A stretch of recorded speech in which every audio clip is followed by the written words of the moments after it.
Welcome back, Floorheads, to another episode of The Forbidden Stream, where we get to play Free League's Forbidden Lands. Now, a few things. One, we had a quick cast change. So the role of Vasila normally is played by Fox, but Fox, unfortunately, cut his foot about 25-30 minutes before the stream started. So luckily, V-Neck Westbrook stepped in, and he is going to be playing the role of Vasila for us for this particular episode. So for those of you that have not watched episode 1, or maybe it's been a little while since you have, our 4 adventurers started life in Oakheart, a small town that was engulfed by the mist like the rest of the Forbidden Lands. They grew up there, they lived there, and then when the mist fell, they decided it's time to explore.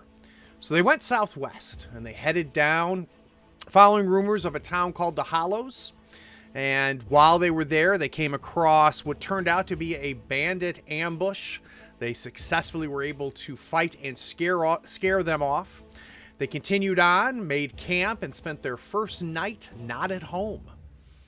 Pretty uneventful evening. They woke up the next morning, continued on traveling through the grasslands, and then they came across the town of the Hollows. So let's go ahead and bring the cast in. Greeting, everybody. Brian, how are you? I'm doing well, sir. I do have a small injury in my foot, but it's not nearly the worst injury that the party has sustained yet, so I'm doing just fine. I told Fox not to push that roll, but he did. So real quick, Brian, I'm curious to know, as Sten is standing on this small hill after all of this travel and the ordeals of the day before, now looking out upon this town, what's going on through Sten's mind right now? He's probably a little bit afraid. I mean, honestly, he has, even for the past 30 or so years in town, he is not a big one on dealing with people, and especially strangers, especially after, however long, and not knowing how these people are going to react. He's kind of nervous, although he's playing it very cool. Okay. Aloy, welcome back to the stream, my friend. Hey, thanks. Great to be here. Talk to me about Osric's frame of mind right now. So I think it's very similar to Sten in the sense that, he's not the most accomplished people person, and he had more of a hope of going on an adventure, but no real measure of what that was going to look like. And so we find ourselves in town, and we haven't had any contact with outsiders for our lifetimes, basically. So it's exciting and scary at the same time. We don't know what kind of reception we're going to get. Last time we met strangers, we got in a big fight. So we'll see what happens here. It definitely didn't appear to be a friendly neighborhood as far as your first time meeting people outside of town. That's for sure. No. Nate, thanks for coming, man. What's Aldrich thinking? Craig. Aldrich is honestly a bit awestruck. I mean, it's been his whole life just in one town, and there are other people out here. Like, it's almost like beyond mind-blowing. So he's excited to see what this other place is like. He doesn't have quite the cynicism of his older companions. So we're going to now go to our youngest character, who today is being played by Nick. So Nick, first off, thanks for jumping in with just such short notice. I'm so excited. This system is fantastic. Good. So do you have a sense of what young Vasila is thinking as she stands there with these older gents? Yeah, actually, from what I gather from the first stream and from some of the notes from Fox, she just wants that adventure. She wants to get out there and see this world and get new experiences. So it sounds like we're coming across a town of some sort, and I mean, it's got to be exciting with this mist going away and having this world open up to you. She's on cloud 9. All right, so let's go ahead and set the stage. I'm going to bring us over to our map of the Hollows.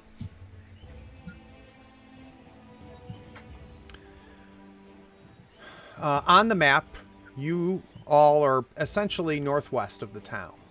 You're on a large ridge looking out. Now, it's late morning, and the gentle breeze makes the air feel a little colder than it really is. Last night, you slept outside of your home under the stars for the first time in your life. The sun is out this morning. Occasionally, the shadow of a cloud rolls across the green and browns of the grasslands. And you all stand next to each other, frozen by the view. You are now about to face something you've never seen in your life. Nothing 3 generations of your families have ever seen before, either. Another village. Now, you smelled the place before you saw it. The exact odor of civilization. Wood smoke, cow dung, the stink of pigsties. You're less than a half a mile from a village of new faces, new stories, and new traditions. You see a ruined stone fence surrounding the town. In places, the barrier has crumbled to only being knee-high. You do see 15-foot tall guard towers scattered around the perimeter and 2 gates, one to the east and one to the south. The last time this wall kept anything in or out may have been well before the mist. Now, like your village, Oakhart, a river runs through the center, and crop fields spread outside the walls. In fact, you can see a farmer tilling his fields in a wide-brimmed hat. His sons are chasing behind him, planting seeds and pulling weeds. An oddly spiky but large hill dominates the northwest of the village. The higher up the small mountain, the less green and alive the land looks. The buildings in the settlement are familiar.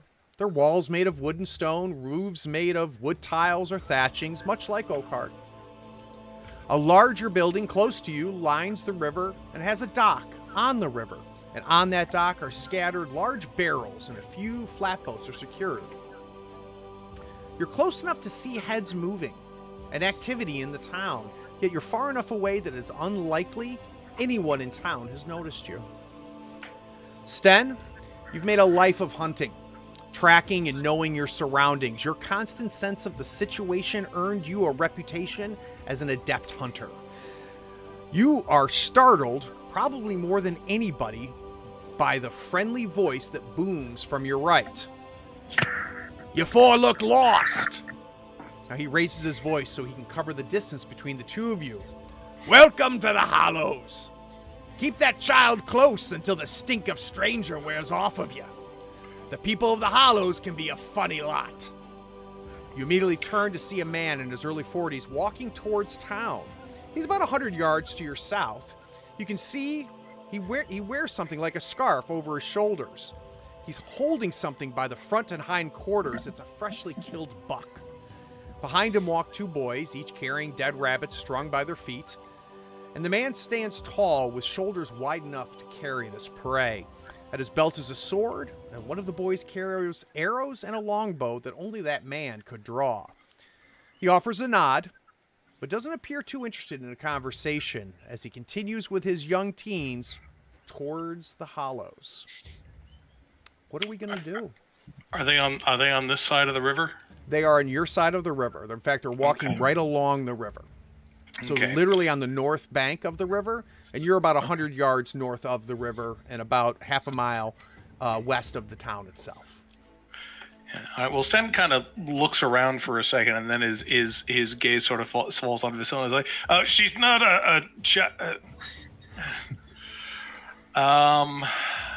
and then kind of looks at the rest of the group and shrugs. Yeah, Vasila kind of looks up and is like, "What? What do you call me?"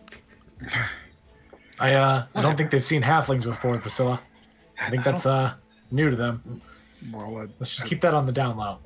At I least won't they take it don't. personally. At least they don't seem too concerned with strangers. So I raise my voice. "Hello. Is it all right if we coming through town following you here? Doesn't seem to be a gate." "I don't expect you to catch up, but yeah, come on in." And he just kind of continues walking. He doesn't even turn his head as he yells at you. He seems very uninterested in you. Yeah. Maybe they get a lot of strangers through here. Not the warmest of welcomes, but not hostile either. So I suppose There's no arrows, so we might as well. Craig, about how big is this place compared to Oakhart? Comparable, maybe a little bit larger. So you Okay. figure Oakhart had anywhere from 200 to 300 people at any point in time. So it's a good sized town, one that could sustain itself for 300 years, right, through generations. This appears to be about the same. Maybe a little bit harder. Obviously, geographically, it looks much older than Oakhart. It doesn't seem as well kept as Oakhart was. Oakhart, you guys had a very nice maintained wall that surrounded it. A wooden wall with towers and everything. Palisade. Yeah. They have not kept up this stone wall that surrounds. Let me just throw in a background question then. Obviously, going out into the Blood Mist was a terrible and suicidal idea.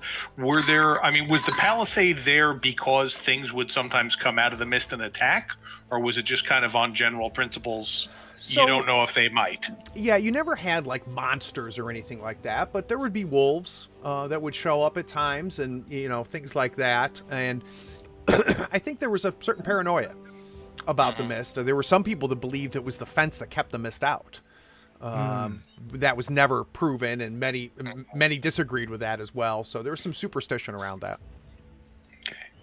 But it's not like looking at this place means these people have been corrupted by evil forces. By no means. Their fence up. Okay, cool. I'm happy to just start walking. Of course. As far as we know.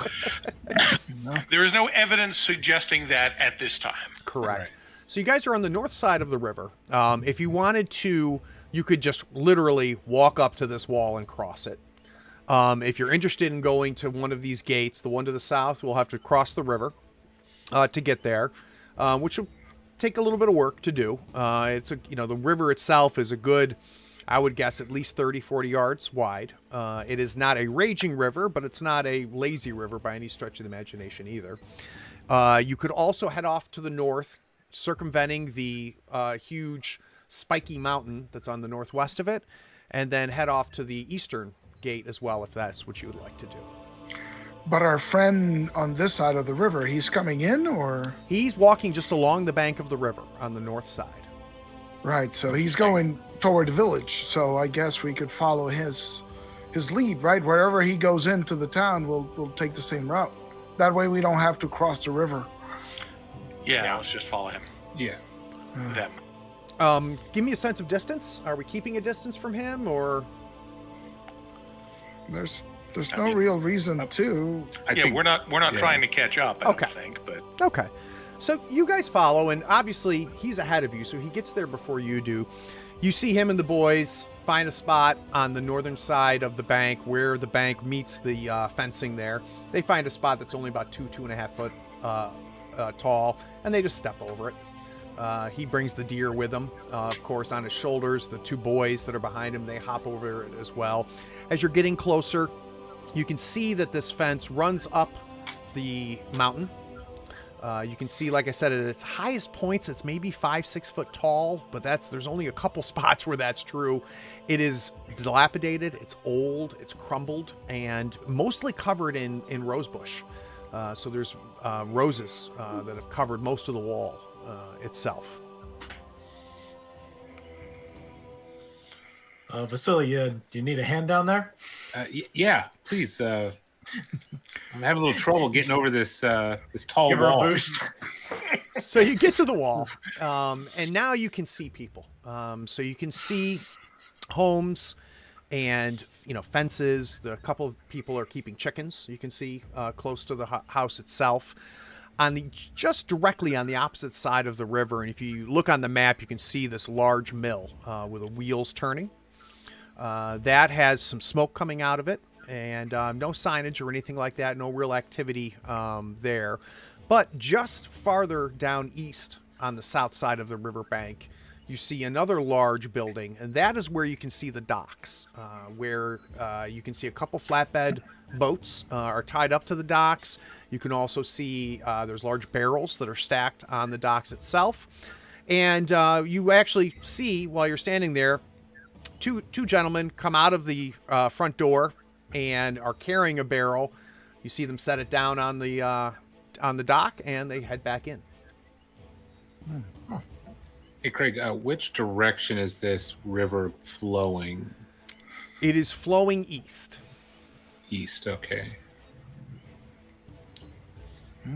Well, You think they have some kind of shipping to maybe another town downriver? that's, I don't know what else they'd do with it. It's the only reason I can think they'd have a dock. yes. And We could boats. go ask. That's interesting. There may be another community close by, so they haven't been as isolated as we have then. Well, good. They'll be Seems used to like- strangers then. More than we are. So, do we jump the So- fence? Yeah. I mean, I guess, yeah, kind of the same Across area the they went fence through, and- yeah. Yeah, know, and now so he they're- at this point has wandered off and headed north. Mhm. Turned the corner. You don't see him anymore. You hop the fence outside of the building, directly to the north of you, to your left, as you're coming off of the fence itself. You see a woman looking out a window, very very interested in you. As soon as any of you turn and make eye contact with her, she shuts the shutters on the windows themselves. Down farther, we can see a bridge. There's a family, a gentleman and a woman crossing on the bridge. They have a small child with them. They make eye contact with you as well, and they kind of bring the child closer and kind of scoot, continuing in the direction they are. Now, across the river, you see the large mill, and above it, there's a sign that says the Three Skulls. And you also can see the building just to the east of it.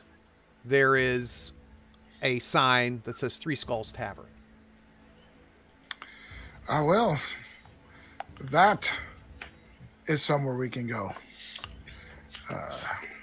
Sounds like the place to Seems be. the best. After some days in the wilderness, I suppose a drink will come in just right. Is Vasila old enough? Sorry, I don't know if that's applicable or not. I'm just thinking. Probably not.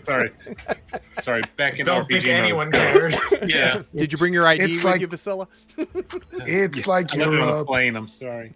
It's like Europe. They drink wine for lunch. Right, exactly. Watered wine to the kids. So, All right, so it'll be fine. Are we going to then head down to the bridge, cross the bridge, and Yes. check out? Yeah, I think Let's go to Tavern is a Tavern. good starting Three point. Skulls Tavern. Excellent. So, Mhm. same type of thing as you guys move along.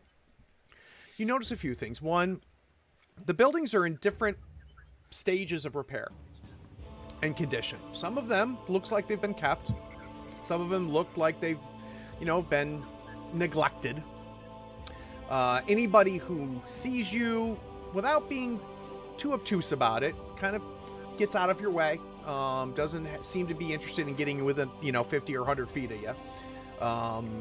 Giving you the space. You get to the porch of the Three Skull Tavern.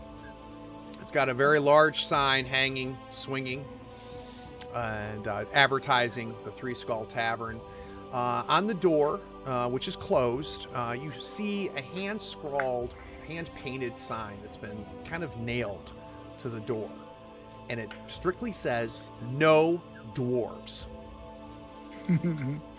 Now, We're in luck then.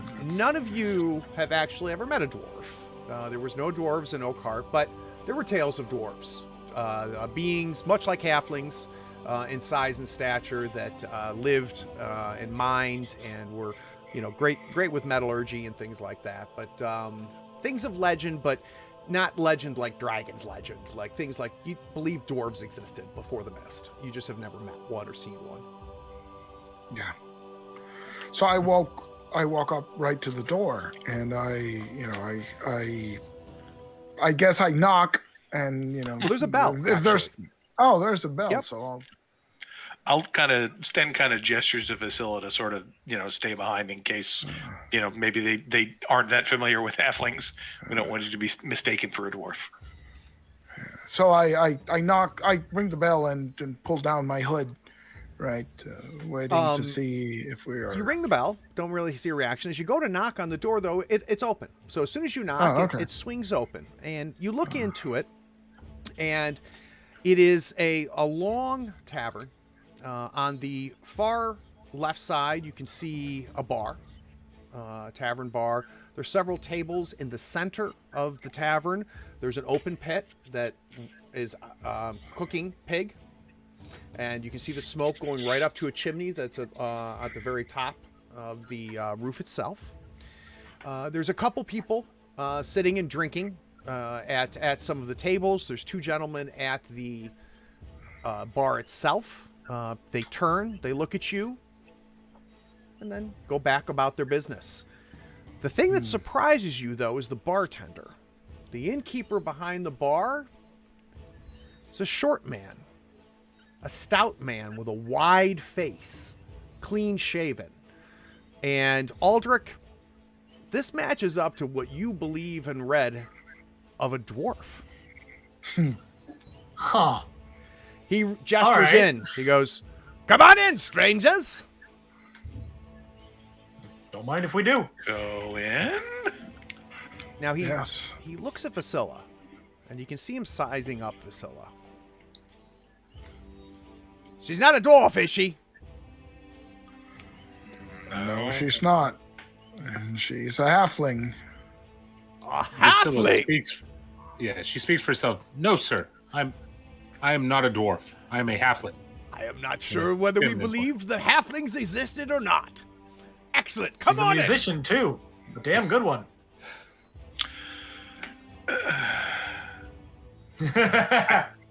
I sense the friendly tone of how he changed once I wasn't a dwarf, and I just walk on in. I just go for it. Go to the Okay. bar. I'm going to the bar, too. Yeah, it's my first chance. Yeah. I do need help on the stool, though. If someone will help me out. Get you a booster seat. Yeah. What have you? I'll take a pint of your finest. That's all we have here, sir. Let me introduce myself. Brewmaster Yarwin. Best beer in the Forbidden Lands. He goes behind him. He's got a large cask. Pours the beers. Ales, whatever the hell they are. Right. Slaps four of them on the on the bar itself. He goes, "You're from out of town, so this first round's on Yarwin." That is Much mighty obliged. generous of you, Master. I think we got lucky Brewmaster. in our choice of neighbors. Yeah.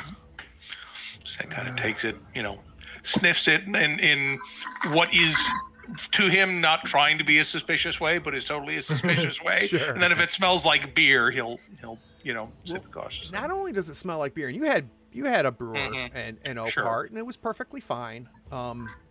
Sten, it smells really good. Mhm. Like really, really good.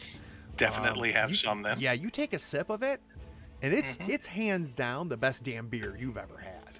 Now, granted, you haven't had a huge menu of beers. I've had Dave's beer and I've had this beer. Exactly, but it tastes a lot better than Okay. than the old Brewmaster and Oakheart's beer. That's a fine brew you have. It's getting known. People are starting to come to Hollows just for the brew. Hollows, that's this place. Yes. Welcome to the Hollows. And it seems you've had contact with nearby villages? You know, since it's been a year, now coming on a year and a half, which, by the way, is longer than it's been for you guys. About a year and a Right. half now, I think, that the mist has been up. And yeah, I would say, it took a couple months, and, we've sent people off exploring. They've come back. We've had people come that, there's people that survived. It wasn't just us. And how did you guys make it? Well, we've only recently have the mist recede, so we're but how many days did we do last time? Like 5 days? No, it 7 was days? only like 2 days, Yeah, 2 or day and a 3. half. That was 2-3 days. Yeah. Oh Yeah. wow! It felt like forever. Yeah. No, you left on the second day of Spring Rise, and it's the third day of Spring Rise. You guys have only spent one night in the wilds. We're exhausted. It seems Yeah, more it's like- dangerous. Right. It's like a month. Yeah. We just found the river and made our way down south. So you're from the north? Yes. it's- Oakhart's the A town. couple miles. Oakharts. We haven't had anybody from Oakharts yet. You say about a day or so north, huh? Yeah, we're the first that left. it's Now I'm only slipping recent- into your accent, and I don't like it. Oh, so It's only recently that by the mist is way, clear. and Yeah. if people that are familiar with my stream know this, my accents will change with no justification whatsoever. Sure. And if everybody in the Hollows sounds like Brewmaster Yawen, just be prepared. That's fine. They've been together for a long time. So tell me about Okot.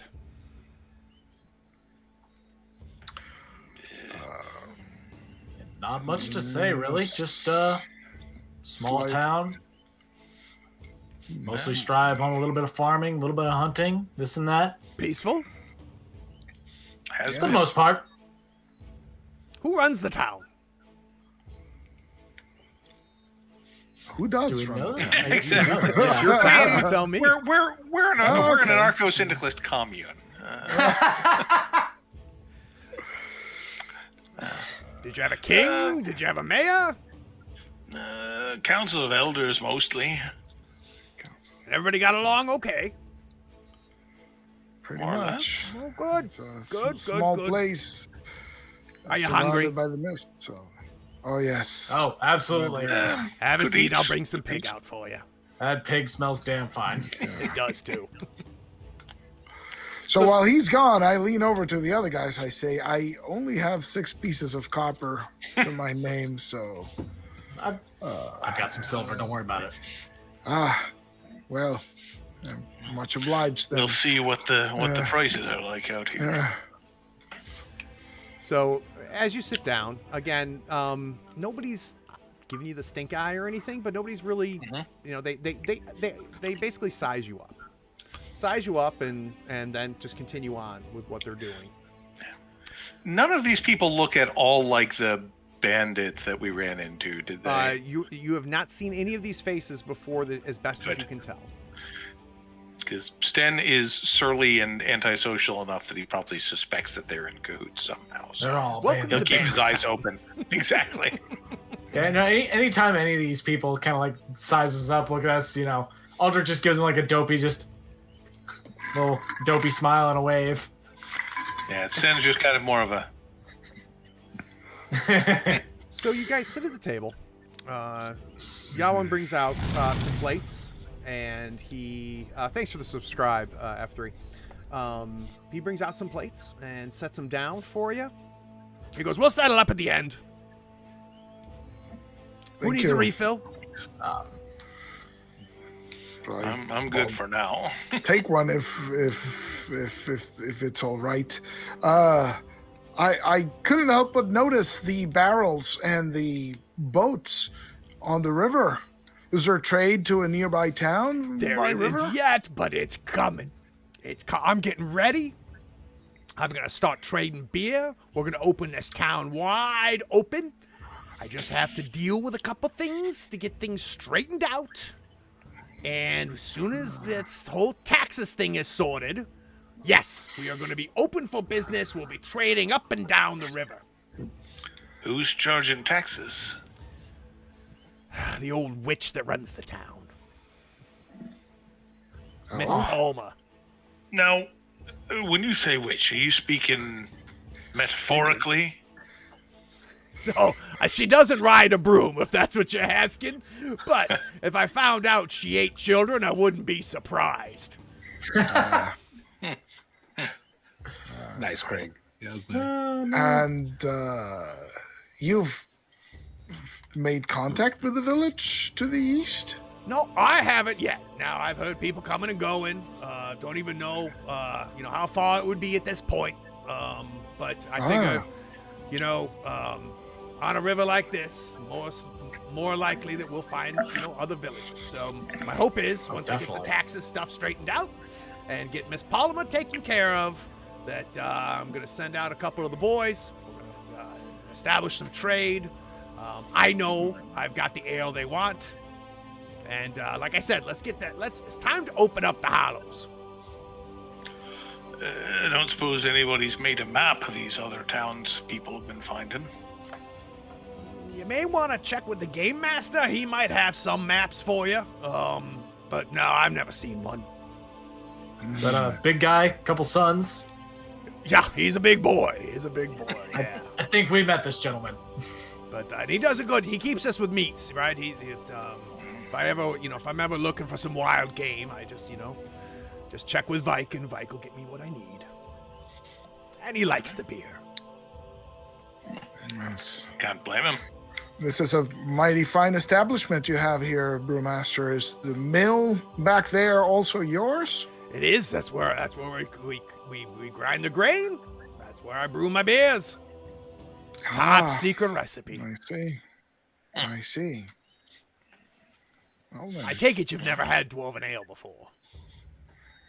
we Certainly have not. No, Tastes this like is Corona fantastic. Premier. Excellent. I'd venture, That's especially exactly given the sign on the door, I'd be like, "You're the first dwarf we've ever met." I'm sorry? I think our friend is making assumptions here. We didn't have any dwarves in Oakhart. Oh, that's Well, that's good, because there's no dwarves here in Hollows either. And if you see any, you let me know. first thing, of course. I'll be sure to. Just go back to my beer. immediately. Yeah. And elbow the. He's giving Aldrich a stink eye. Yeah. But you like the ale is a dwarven recipe? Yes. Just asking. You ask a lot of questions. Look, this is the first tavern I've been into in 50 years that hasn't been run by somebody I knew every day of my life. Fair. You guys haven't There are talked to many Miss Palmer questions to be yet, answered. right? You guys don't know Miss Palmer? You're the first words we've No. exchanged in town. Okay. You're the first. Okay. You're the first. Well, you just remember Besides the hunt master. that Yawum took care of you. Right? Yes, sir. Okay. Yes, sir. Okay. So, if you do end up talking to her, she doesn't give you beers. Mr. Yawin, do you have rooms by chance, or at least a room that we could use for the night? You know what? We don't have anything, and to be honest with you, that's kind of a new idea here. Now I can tell you, Understandable. cross the bridge, head up towards the well, then hang a right. You'll see Dead Man's Hand. Dead Man's Hand. He's got rooms. He's started that business. He's got terrible ale and really terrible wine. So I don't We get recommend the ale drinking, here and the rooms do there. but no, he's got rooms. Great. No. Thank you. And if we were to check in and talk to this Miss Palmer, where would we find her? More than likely, she's gonna figure out you're here and she's gonna find you. So keep your purse close. But no, she lives in the big house to the north, just to the north here. Just as you head up to the bridge, you'll see the well. You'll see Miss Palmer's place. It's the biggest place here because she's fancy, you know. And that's where she is. And then sometimes she'll waddle in to the Dead Man's Hand. Sometimes she doesn't come down here. Not a fan of the brew, huh? Sure.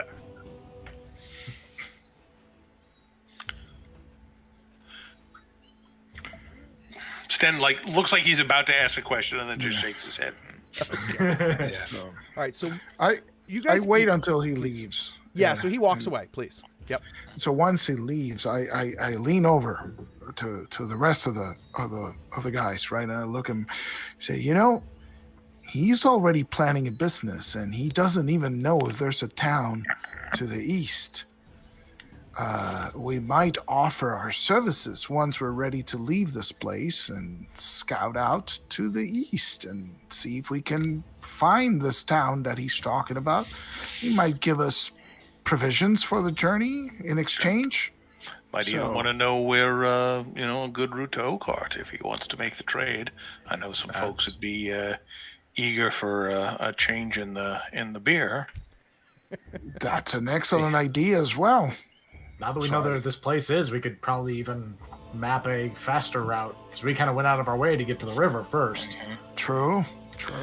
Although if he sounds like he's not real fond of the local authorities, so if there's trouble there, I'd like to get more information before we pick a side. I agree. I agree. It I'm sounds sure like it there's wouldn't be something a going on business. with It Miss wouldn't be Palmer. a business if it was too bad. Surely not. Just the way he said he was going to take care of her makes me a bit nervous. True. You don't think he would? We Too really early don't to know. tell. This is a new world. This is a new place.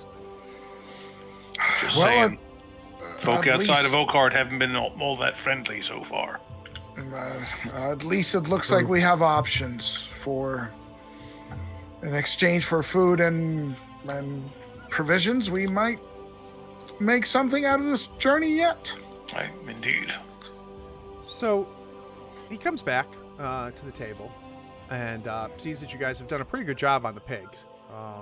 It was a pretty generous helping of pork, and automatically brings 4 fresh beers and ales to you.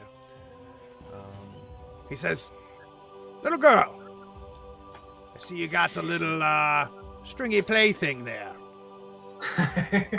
Do you know anything? Do you know any songs?" Absolutely, I do. I'm known in my hometown for my musical ability to brighten people's day and let people relax. Why, are you looking to entertain some patrons? If the Hollows needs anything, it's some cheering up. So how about this?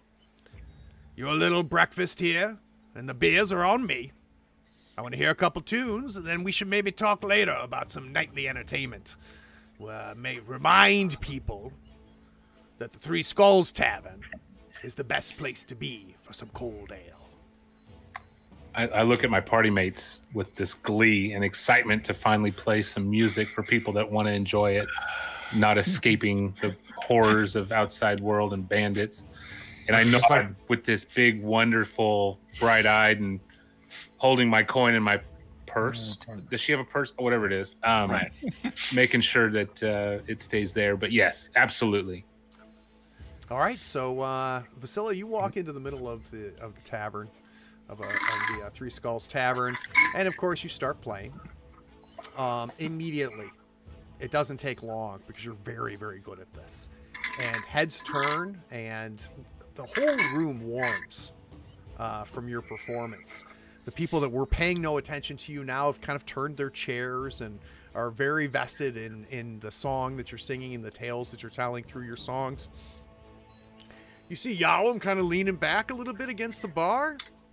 He's kind of nodding his head. He seems very, very happy. Sten, Osric, and Aldrich are tired of hearing this song, but they got him free pork and ale, so they're fine with it. Yeah, I was almost ready to go take a walk while you were doing this, but I want to make sure you make a good first impression. So I'll try to look like I'm enjoying it. Not very vegan pork. So. And it was preceded by a round of beer. Exactly. Innkeeper brought, so it's like, we're staying. Yeah, it's like, go do your stuff, lass. Sten is not a happy drunk. He's not drunk yet, but progressively grumpier. Mm-hmm. Does any of my party have a hat on of some kind? I'd have a hood, right? Yeah, I need a bucket. I need to go around and get tips from all the other patrons to see if they're willing to throw some coin at me. Yeah, so you finish up, and there's a bowl where he had some bread that he brought with the pork, and you dump the remaining rolls out of it. And Vasila, you walk around, and people at first are like, "What is this?" And Aldrich steps up, pulls a silver coin out of his pocket, and drops it in the bowl, and they're like, "Oh!" Absolutely. So go ahead and add 6 copper to your character sheet. Free beers and pork and 6 copper. You made a Guys, That's awesome. Yeah.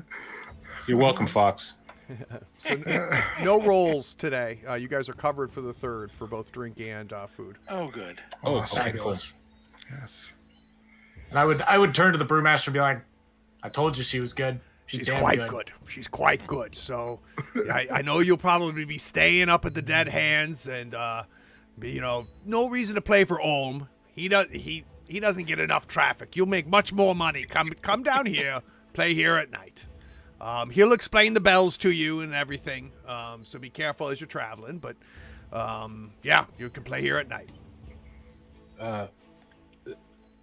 Bells? Bells, yeah. Yeah, if you're going to be Vasila- going back and forth at nighttime, Olm will explain the bells to you.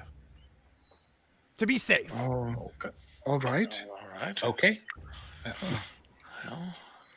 So about what is it? What it's like late morning at this point, So or I'm lunchtime? figuring- yeah, you got there around 1 o'clock.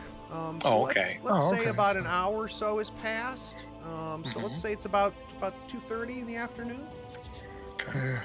All right. Well, perhaps we should go and have a talk to this home and see Yeah, I was what gonna else say we either- need to know. But Either him or this mayor person. What was her name again? Palmer. Miss Palmer. Palmer. Yes, Well, Palmer. she'll be coming to us, worst case scenario. So, yeah, let's see about procuring some beds and finding out what's going on here. Bells at night, are they still keeping the curfew for the mist, or is there something different? He says if you're going to and fro, that Well, seems strange. we'll find out, I suppose. Well, But if nothing else, I expect we'll be back for dinner. that's true. Yes. Yeah. So on our way out, I would like to tip my brow at Brewmaster Yalwyn Yep. Yeah. and say thank you for this fantastic beer and delicious pork, and thank you for letting us play for you this afternoon. I will see you tonight, sir. I've never met a halfling before, but I like you. We're almost eye level, sir. Of course. So I'll, we'll be polite, bidding our farewells. Thank you for your hospitality and for the fine brew that you have shared with us. All right. So we're going to leave the Three Skulls. Yeah. All right. Yeah. You step out, the bridge is right there, and like I said, it's not like a bustling town. There's some people walking, you see people feeding their chickens or tending to their gardens that are by the houses themselves. The bridge itself is very, very old but sturdy. I feel like we should head towards the center of town. That seems to be where most of the things are. Yeah. Let's go to center of town and hang a right and see what's in that. I guess we don't know it's a town square yet, but let's head that direction and see what we see. I mentioned there was a well there, so that's Yeah. probably. You cross the bridge and you head north, and obviously, as you can see on the map, it doesn't take very long, and you can see what is the town square. There is a well in the center of it. Seems to be a functioning well based off of the fact that there's a rope and a bucket still attached to it. You can see a bit of a palisade as you're crossing along. So if you look to your right, you see kind of that round area just to the southwest. Of Like a gazebo. yeah, it looks like a kind of a gazebo. You peer into it, and it appears to be a chapel of some sort. The doors are closed, but it's not real clear what it's a chapel for, though you do see flowers and things set around the front of the door. The well itself is there in the center, and just past, so if you hang a right at the chapel, just past that, you can see another sign hanging, much like the Three Skulls Tavern, and it says the Dead Man's Hand Inn. And so it says Dead Man's Hand, and then painted on it, it says Inn under it.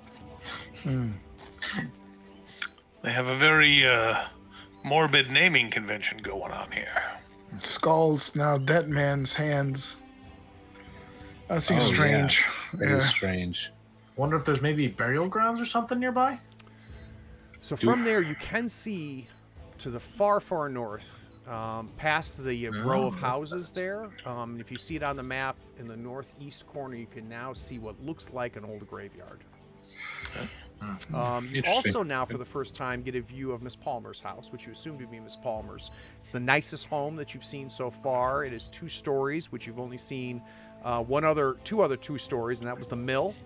As you came in was 2 stories, and then the Dead Man's Hand Inn is also 2 stories. You also can see the other side of this mountain, the east side of the mountain. And as you can see in the picture, there's a trail leading up there, and there's these spires that encircle on this plateau. It's roughly about 35 feet elevation above. Curious. That's a hell of a thing. That is a strange place. Perhaps a place of local worship. I don't know. I think we have some questions to ask whoever's inside this broken tavern. Yeah. There aren't any Broken hand inn. there aren't any people up there by that stone circle, are there? There are not. There are Okay. not. So, in what is obviously kind of you can assume kind of a residential area, for lack of a better word, to the north there. And the only reason you say this because that's where you're seeing gardens, you're seeing a couple pigsties, a couple chicken coops and things like that. And again, anybody who sees you either kind of not rudely but scoots themselves off, goes back into the home or turns the corner on you. Nobody's engaging you. All right. I say we go inside. Yeah, go to the inn first, and then. Apparently the mayor or whoever she is will seek him out. So you look at this. Yeah, It's a 2-story half-timbered building, and it's got 3 chimneys along the top of it. There's a double door, and you can see a sign, and it's got 2 painted lanterns next to each other, and it says the Dead Man's Hand Inn, and I mentioned the inn was painted, which would appear to be later. It seems to be the youngest, or the sign itself is older than what was painted on there. You can also smell food being cooked from the inside there. And the door is open. It's got a porch with some rocking chairs on it, and there's a big, large double doors, and they're open. I guess let's head on in. Sure. Let's walk on See in. if we can find the proprietor. So you walk in. Yo. Similar layout. Instead of long, it's wide. Also has a bar area on the left-hand side. Though ahead, you see a large staircase leading to a second floor. There are tables. The reaction is very similar to what you saw before. You saw some heads turn. They size you up, and then they go about their own business. It's a very, very large, obese man behind the bar. He's got an apron on, no hair. He's got a towel over his shoulder, and he waves you in. Go in. Good afternoon. You must be Master Ohm, I presume? I am on. Welcome. So, From out of town, I take it. yes, sir. Yes, we're from the town up north, Oakhart. What? Are you hungry? Oh no, we just ate. Not today. Not at the moment. Thirsty? I've got ale. I've got wine. In a bit, perhaps, but we're actually interested in rooms. I understand you have some rooms to let? Do have rooms to rent. This is very exciting. Very, very exciting. Sally, go get the rooms ready. And you see a woman come out from behind the bar, and she runs up the stairs. He goes, we've got several different options. For 3 copper apiece, you can share the dormitory. We may have other travelers here. I expect booming business. Or if you'd like your own rooms, 1 silver a night, and you can each have your own room. You said 3 coppers, and we can all share per person, or Yeah, 3 coppers For the- apiece, and you can have a bed in the Yeah. dormitory. well, I think I turn to the others. But I think that's my best option here. At least it's a bed. Tent for free. That's true. We might take advantage of this, perhaps one night. The rooms fill up fast, so as soon as you decide, you let us know. You see, Of course. you see the guy at the end of the bar kind of chuckles as they. It's like I'll take a spot in your common room, and I fish in my pouch for like half my wealth, right? Pull out a few coins and So you drop the 3 copper down on the bar itself, and you can go ahead and take that out of your character sheet. He picks him up and he looks at him. Huh. I guess these are coppers. Yeah, this is good. This is good. He takes it and he puts it under the bar. Are your friends staying with you? I look at them and say, Yeah. I can get a running start and hop up on that bar stool, and I throw out 2 copper for my slot. I'll say, do I get a discount for only using half the bed? No, children are the same price as everybody else, little girl. 3 copper. No. All right. Here's my 3 copper. All right, for one night then. I'll take a couple coins out. Strange that one of your grandpas here aren't paying for you, little girl, but okay. So he takes it from Ostrich as well. Aldrich, you ponying up the 3? So I go, so now that I know you have change for a silver, and I pull out a card silver and slide it across. So he also spends time looking at the silver, and he goes, well, I guess that's a silver. And yeah, he hands you back 7 copper. Excellent. All right, Which you is, guys I'm have sure, all the copper we gave him. Yeah, you guys Just have about. officially booked Too short. a room at the Dead Man's Hand Inn. Achievement. So you let me know if you're thirsty. The rooms are ready. They're here for you. Sally will have them ready for you in no time. It's nightfall's not coming for another 5, 6, 7 hours. So just make sure you're in before nightfall. Would you? Yeah, go ahead. I was gonna say, what's this I hear about bells? We were told to talk to you about the bells. Nobody At explained night, the yeah. bells to you. Okay. No. So everything during the day, normal, and everything at night. I'm sure it's the same in your town. At night, the dead comes out. So what you want to do is, hit the bell. I'll write it down for you. You just have to say this little phrase here. And, as long as you ring the bell and say, I'm here to walk in peace with the dead, and I'll write it down for you. The dead won't mess with you. Don't mess with them. It had to have been the same wherever you came from, I'm sure. Interestingly enough, no. Now, Now, when you say the dead come out, I mean, is that a local figure of speech? Well, they're not alive, right? They're dead. Right, but they're not walking about. Well, some of them float, but yes, some walk. Float? So you mean ghosts? Yeah, you could call them ghosts. We just call them the dead. But yeah, The like dead. some of them, still, ghosts are real. The tent is sounding like a better and better idea. So I can't believe that. I mean, you did not have the dead at night. Where'd you say you were from? Tended to Just- stay just very the mist. stationary. Huh. Just a mist. Yeah, it's been here as long as I know, as long as my father's ever known or anything. But, they're fine. They're fine. They don't bother us. We don't tend to bother them. Every once in a while there'll be a scuffle here and there. And, generally speaking, as long as we walk at night in peace with the dead, ring the bells, it seems to have kept things.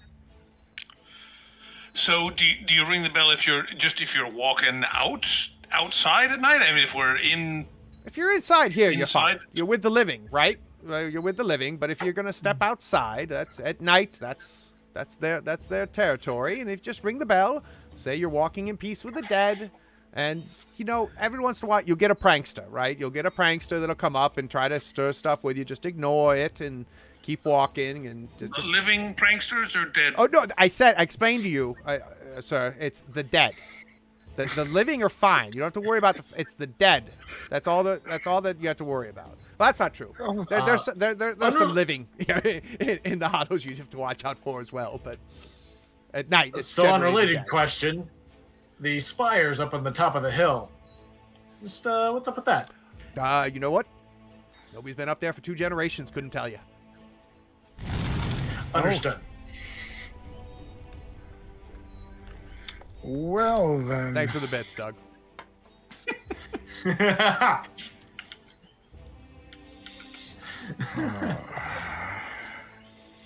And because I'm not a great actor, the big thing that I think is a little disconcerting is just how nonchalant he is about Yeah, this. no, I entire got that. Yeah, he's just Yeah. like, Yeah. You don't have It's the horrible. Yeah. Still none of the dead people look? We're the weird ones. Yeah, we're trying to deal with the information. Right. It's like, wait a minute. Yeah. This guy's calling me a little girl, and they got dead people walking around. What the hell? All right. he does kind of slide over to you, Vasila, and goes, "But you're not a little girl, are you? No, sir. No. Are you a dwarf?" No, not at all. I am a So halfling. if you go on the other side of the bridge, there's Yarwin's place, the Three Skulls Tavern. Just make sure you're real clear. to him that you're not a dwarf. I would, probably preface it before you go inside there. Duly noted. I appreciate the insight. And do not call him a dwarf. He is a dwarf, but don't call him a dwarf. Also noted. Yeah. What is his issue with dwarves? You know what? Showed up here about 10 years ago now, I think. Came out of the mist. Came here. None of us had seen dwarves before, and kind of explained. We asked him. He goes, "I am not a dwarf." He made it very clear to us, but we've gone through the books, and he's obviously a dwarf. And he's got a huge hang-up about dwarves. But we gave him some grain, helped him build his little brewery there, and I wish I was allowed to serve his beer. Miss Palmer would kill me. Seems to be going well. Why is that? Who is Miss Palmer, kind sir? Miss Palmer runs the town. She runs the town. She's the elder here, and her and Yawim don't get along, and she would give me all kinds of problems if I served his ale here. And so, if you want good ale, go there. My pig is good, though. My pig is good. My wine is good. I do have, I guess, beer you call it, but nobody really drinks my beer. Craig, But the rooms are keeping you busy. Oh, people coming and going. You haven't seen them yet. They'll be here. They're coming and going. So I'm glad you went and did your reservation. That was smart. Craig, on our way here, were there like bells in front of every house? So now or... that he says that, you kind of stop for a second. You go, "Oh crap, yeah!" Like there has been bells like on every door, and you probably didn't notice it. Now what I just did notice is I've got you guys in the setup wrong. I'll fix that real quick. Oh. But yeah, you do notice every single building had bells. Had its own bell. Okay. So they were just doorbells. Which is probably why it didn't click, right? Right. The bell at the tavern that we're at. Yeah. Interesting. All right. So... we have a place to stay tonight. which is good. I have a job tonight, apparently, because I'm going to be singing and playing some music. We have a same couple song hours. that you guys aren't. And we have some time. Do we want to try to... You figure nightfall's you're probably good. I would probably say at least 5 hours before dusk. All right. Do we want to have a look at that circle up there? Definitely curious about these spires. I would also. I am very curious about the weird magic circle up at the top of town. I mean, perfectly ordinary circle that nobody's gone to for 2 generations. But that's the point, right? He made sure to point it out that they haven't gone there, so maybe the place is prohibited. Right? Would it make folk angry if we went to have a look? Yeah, maybe poking our noses where they shouldn't be. I mean, people already kind of give us the eyes. Might be a risk, but perhaps under cover of darkness, nobody would be going up there. Except the dead. There's dead. Yeah. As long as we ring the bells, we should be fine, right? Giving up our stealth and... I don't know. I haven't had to deal with the wandering dead before. Yes, me either. Well, you know what I think? I think if you're going to the stones, nobody has told us that it's forbidden. That's So true. if you wish to risk not it, bad. Forest. probably just better go up there before we get warned against it. Aye. And if it's in daylight, it's probably Should be as safe fine. as it's going to be. Let's do it. Let's go take a stroll around town. Sure. Why not? We didn't want this to be a long campaign anyway. So Does anybody have any damaged gear that we might want to look for? Didn't with Sten there, damage or- his bow? Yeah, the bow's a little bit cracked on one of the staves. I'd love to get it sorted out. I should be able to take a look at that. Yeah, do you have Bowyer or whatever? You do need Bowyer. I don't think you need Bowyer.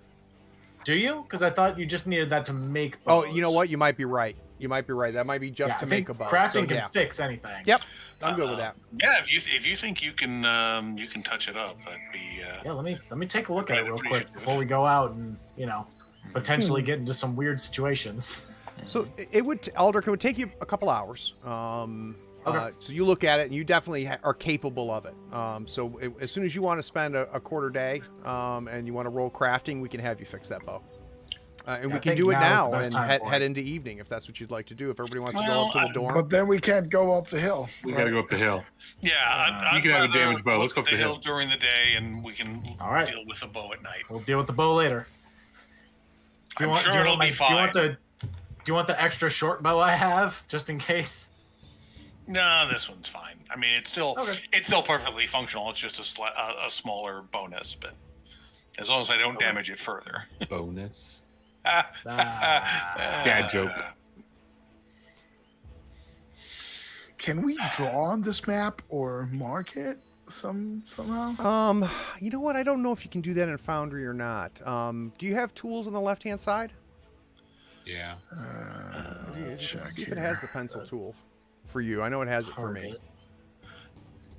I can make like little there you squares go. on it, but they don't persist. If you hold down your left click for a long time, it'll kind of ping it. Highlight a spot. Yeah. Okay, Yep. I see. Yeah. Yeah. I was hoping for and it keeps it there for a little while too. So I was thinking of doing like a path, right? If I could mark a path, because I'm thinking we're in this big building right here, right? The one to the south of the Correct. Okay. So yeah, so just like maybe wander around town, right? See what we see. Take the and scenic just route. casually stroll up north, and sort of like around the houses to the west, and then go east. Yeah, kind up of the hill, right? along Yeah, through this side and then sort of up Main Street. Sure. Yeah. Exactly. Let's do it. So Yeah. as you head this way here to the east, you see that there is obviously a smithy, right? So you can tell, especially you, Aldrich, you can smell it. You can tell that there's a forge inside of that building. It doesn't appear anybody's in there right now. It doesn't appear the forge is lit. There's no smoke coming out of the chimney itself. But it's obvious that is going to be some sort of a smithy. Doors are closed. You turn the corner, and at this building here, you see it has a sign that says Game Master up it, and it's not me. Yeah, he did tell us to go to the Game Master for a map. Greg, are you home? I always talk to the Game Master. And if you probably don't remember his name, he called him Vike, who's likely the gentleman you met outside there. Oh, that's right. Again, doors are closed. No real activity. The streets are barren. Now let's talk about here a little bit more. I was going to ask. Closer look. So, kind of peeking in on the cemetery, which takes up almost a quarter of the town. The first thing that you notice is how unkept and overgrown all of it is. In fact, Stan, you probably more than anybody having a keen eye. Your best guess is it's been 100 years since someone has been buried here. So all of the ground covered in vines, all of the markers and the mausoleums covered in moss and growth and weeds. It's all unkept. They're not using it now, that's for sure. It appears that paths may have led into it at one point, but those paths have since been overgrown and unkept. So you can tell where they've, kept the paths open around the homes and things like that. Whatever maintenance is being done stops at the edge of the graveyard. Or maybe they burned their newly dead. Well, if the old ones are wandering around, I wouldn't blame them. Craig, does it look like, I mean, you're saying it's all overgrown, so it doesn't look like this is the sort of thing where, bodies have been forcing their way out of the graves kind of thing. I don't know if you would know what that looks like, but it does. It doesn't look like the earth is disturbed or like the vines are kind of over everything. Yeah. Kind of smoothly? Yeah. Okay. Just kind of shakes his head. I imagine it's some kind of prank on newcomers, but... Maybe. There's We'll people find still out in living a couple close of to hours. the cemetery. I appreciate the bits, but that's not nearly enough, Doug, for me to do that stupid idea. But I appreciate the. I appreciate it. It'd be funny, that's for sure.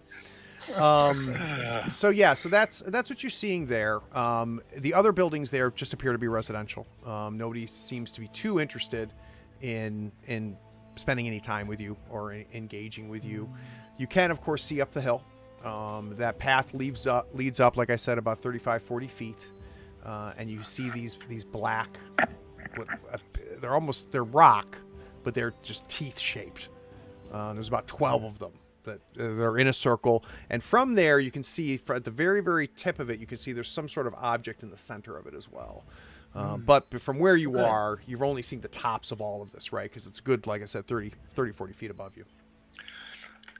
It almost looks like on either side of the path is that spiky stuff just like the ground is kind of rough terrain, or really does that look like it's terrain. sculpted? Or no, it looks unnaturally natural, if that makes sense, right? So you've never quite seen this before, but it wasn't built, right? It wasn't built. And the other thing you notice is that about 5 to 10 feet up the path is when all grass is gone. And it's just barren. There's no trees, no vines, no overgrowth. Everything's fine. I'm sure. Of course. Let's make our way up this hill, I guess. I'm gonna find out down here. Well, Aldrich, this place certainly looks strange. Did you no get doubt. a sense of any magic or stuff that you do? I was actually going to do that once we got up the hill. So, one thing that's really nice in Forbidden Lands is someone like Aldrich doesn't have to roll for that. He has basically passive magic sensing, so he can sense anything that's supernatural by default, which I love. I love that you don't have to do stupid detect magic baloney. Now you do have a detect magic spell, Nate. That is to get what I was just looking for. That's to get something more specific, right? Gotcha. Basically, okay. But if someone casts a spell, or a spell has been cast, or there's a binding or things like that, you just sense magic by default. And right now you're sensing nothing. Interesting. Okay. Well, if we're heading up, Sten is just gonna sort of casually, as he's looking around, just sort of glance back towards the rest of the town periodically to see, like, if there's like a mob forming underneath, or people going, or anything. People seem to be noticing us or taking an interest. So, as you guys approach that, let's say coming out of this house here. Gentleman's watching you through the windows. He closed it up, but as you start approaching, you see him peeking back out again, and seems very interested in the fact that you were headed in that direction. Doesn't say anything to you though. Okay. That's not a no. Yep. Interested but not horrified. So. Or enraged. Let's see how it goes. All right. So you start up the hill. And it takes you a little bit of time, a little treacherous, because again, very unkept, not a clear path that has been maintained by any stretch of the imagination. As you head up, you can see these 12 pillars, like teeth, surrounding it. At this plateau, once you reach there, in the center, there's a crumbling obelisk that has what we would consider like the infinity symbol, right? But if you look closer, it's a worm eating its own tail, or a snake eating its own tail. Osric, both you and Aldrich know that that's the sign of Worm, the god Worm. A holy place. An old shrine, yeah. weird that nobody's been up here for so long, no? Yes. Seems to have fallen out of favor. I wonder if they keep to the faith of the worm still, or that of the raven. Who There knows? wasn't- Maybe. There wasn't any kind of obvious signage on that little chapel-looking building, was there? There was not. Okay. Maybe they've different gods down here, or Could be. or they're forgotten about the worm. Craig, would I like? Last time we sort of made up our burial rituals, but I wonder, the worm takes care of the dead, right? The worm takes the dead back into the earth. Yeah, is I mean, that a reasonable thing? It's or, all kind of fuzzy, right? And it yeah, kind well, of it might be a depends on different who you village. worship. Yeah, but yeah. there's the people that those that believe in worm and worship worm, see him as being in charge of the cycles. But then again, those that believe in the raven believe that once you're buried or burned, that your spirit goes up and the raven takes you away. So Interesting. I think it's safe to say that you probably had some worshippers of worm at Oakhart, and some worshippers of the raven, and there was never much conflict. Everybody's just kind of like, hey, you do you, boo. Whatever you believe is fine. So they're exclusive, right? You worship one or the other. It's not polytheistic. For believers, yes. Now you have people that'll be superstitious that don't have a strong faith in either, that will do rituals for the worm or the raven, right? That's sort of what I tried to do for the guy I killed, right? It's like, if you believe in this, may he take you, or otherwise, Yeah, the impression I got, and Craig, obviously correct me if I'm wrong on here, is that it's sort of like they're both connected, but like people who worship the raven say like the worm is like important but a servant of the raven. Correct. And the people with the worm say the raven is a servant of the worm. Correct. Kind of thing. So they're both divine, but one is more important than the other. Okay, cool. I think Aldrich would approach the center obelisk and just, because for obvious reasons, like symbols and carvings would be kind of important to him. So he'd just kind of like brush off the symbol of the worm, make sure he's not feeling anything weird about it, just kind of observe the circle as a whole. What's your wits? I'm kidding. My wits. I'm kidding. So you scrape away and clear off, seeing the symbol of the worm very clearly, and it covered with dirt. And you're the first one to have done this in a very, very long time. And as you kind of walk around Aldrich and take a look at it, this seems to be the only insignia on this obelisk. This obelisk has not been kept. You can see where it's cracked, starting to crumble. You're also seeing a similar condition with whatever these pillars or teeth are. There's no markings or carvings or anything on the pillars, is there? No. Oh. What about the outside of the pillars? Maybe even. I wonder if these pillars represent the mouth of the worm. That makes sense. So as you're poking around, you hear a woman. What are you doing? Who are you and what are you doing up here? And you look and you see an older woman with a cane working her way up the pathway. Get away from there! Pardon, just paying our respects to this beautiful monument. You're not supposed to be even up here. Get away! Oh, okay. Is this a holy place? Of course it's a holy place. Now go down. Go down if you're going to be here in town. Either leave or get a room somewhere, but none of this is for you. None of this is for you. Wait. I say we all start walking in that general direction so we're complying and start talking as we're complying. Sure. Asking these questions. Sorry, ma'am. We have a room down at the... I'm not going to talk to a little girl. I'll talk to one of your parents here, but I'm not talking to you. Excuse me, ma'am. I'm not a little girl. Yeah. I'm not a child. You're very tiny. You're very, very tiny. Are you a dwarf? This is our friend Vasila. She is a halfling. No, point. Not a child. Yes. I've never seen a halfling. Get down. That doesn't change anything. Down. Go, go, go. You must be Mistress Palmer, I presume. Oh, who have you talked to? Oh, the innkeeper, Master Om. Yawin. You talk. Wait a minute. Oh no. Who you talk to? You talked to Om. That's fine. Who else have you talked to? You talked to Yawin? Just Om. Do you work for Yawin? No, we just arrived in anyone. town We don't work today. for anyone. I'm watching you for. Go. Get. All right. We're getting.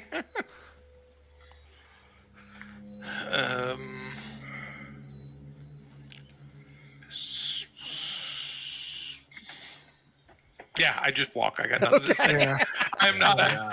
I am not a conversational genius here. So as you work your way back down, you kind of look back over your shoulder, and she is firmly standing at the top of this pathway, and is standing as tall as this crookedy old woman could stand, and is not taking her eyes off of you as you work your way down. Unless you do something, and interrupt me if you do. By the time you reach to the bottom, she's you can see her just very interested in where you're headed. Man, so I think she's crankier than Sten.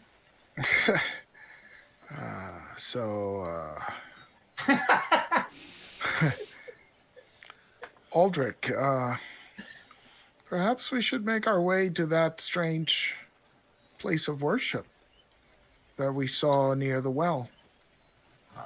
Yeah, there might be more answers there. As long as we don't run into that woman again.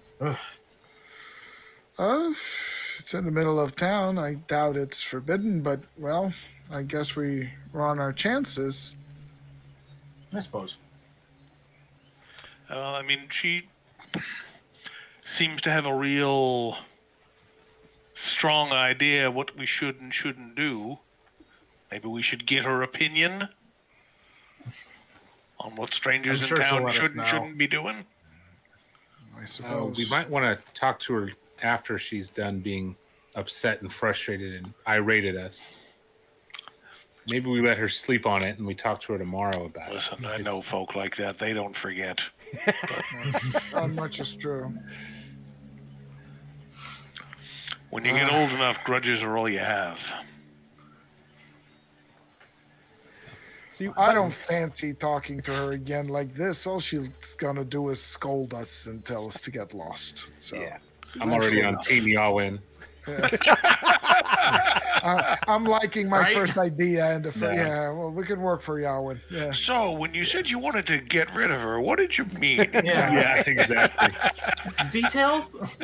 So by the time you work your way to the very bottom of the pathway and you kind of head back towards the center of town, as soon as you kind of make it towards near where the well is, then you can see Miss Palmer working her way down the hill. So she was obviously staying there until you were well out of the range. Now you can see her working her way down. Well, let's hurry and be on about it. I'll take the shortcut between the two houses here. I think is the Yeah, we'll move faster than her. Fast as possible. That won't be difficult to do. right. Yeah, All right, so you're going to go out and check out this chapel?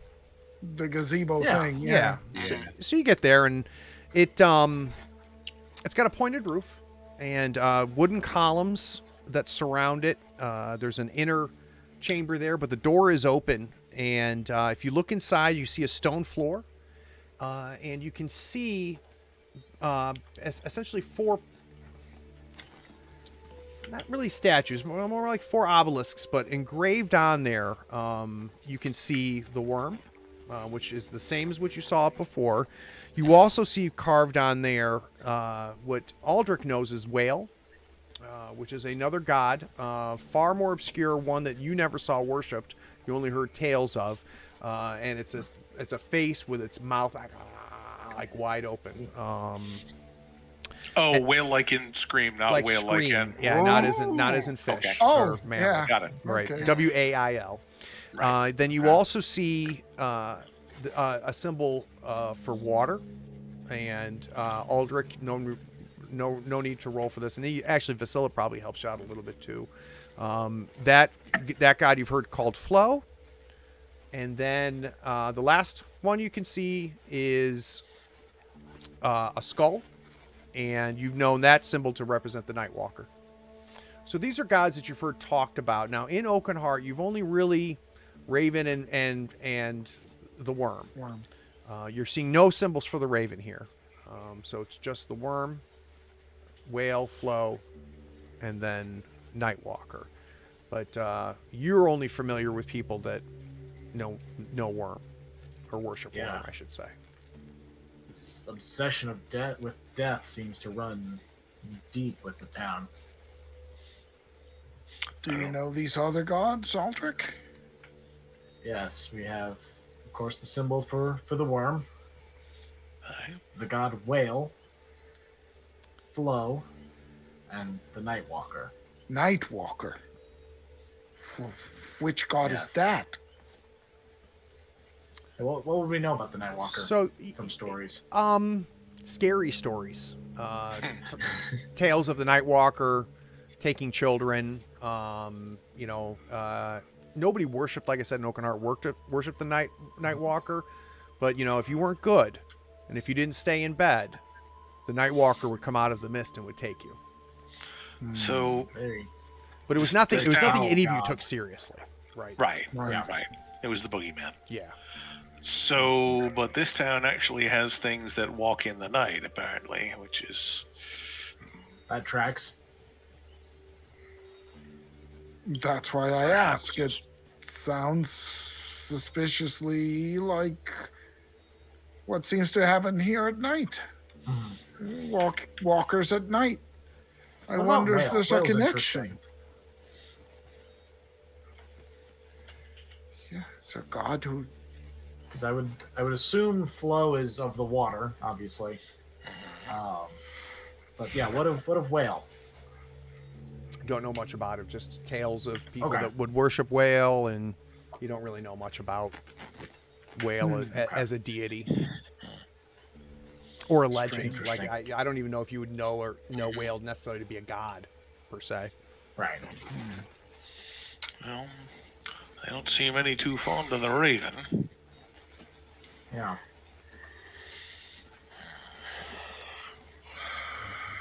I don't know. Nobody goes up there for generations, and yet Spalmer goes right after us. She'll be happy to chase us down. She said it's not for you. Which sounds like there is somebody it is for. Maybe Odd we place. kind of peek our head out at night and see what's going on with this undead, and see if it's worth investigating this at night in the shadow, if it's safe. We might have an opportunity to investigate this more with a little bit more time up there. Jason Vars, thanks for the follow. If we can keep old Miss Cranky away.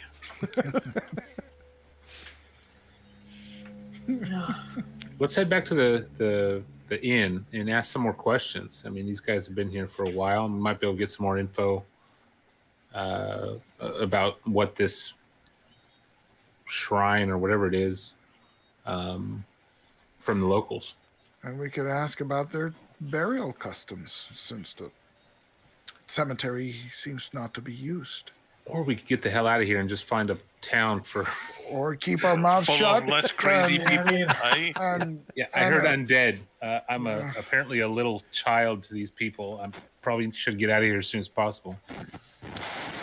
Well, I, for one, at least want to get a look at these dead walking the night. Oh So yeah. I will be Interesting going out idea. tonight, at least for a look. Then in the morning, perhaps we could go over to the brewmaster and offer him our services as scouts. It's worth trying anyway. I'm spending at least one night here. Yeah, they got more money. Right now it's about 4 o'clock ish. Figure sunset, dusk will come around 6ish, so you still have a couple hours before it gets dark. I have a Vasila talks to his group, and I've got to be back at the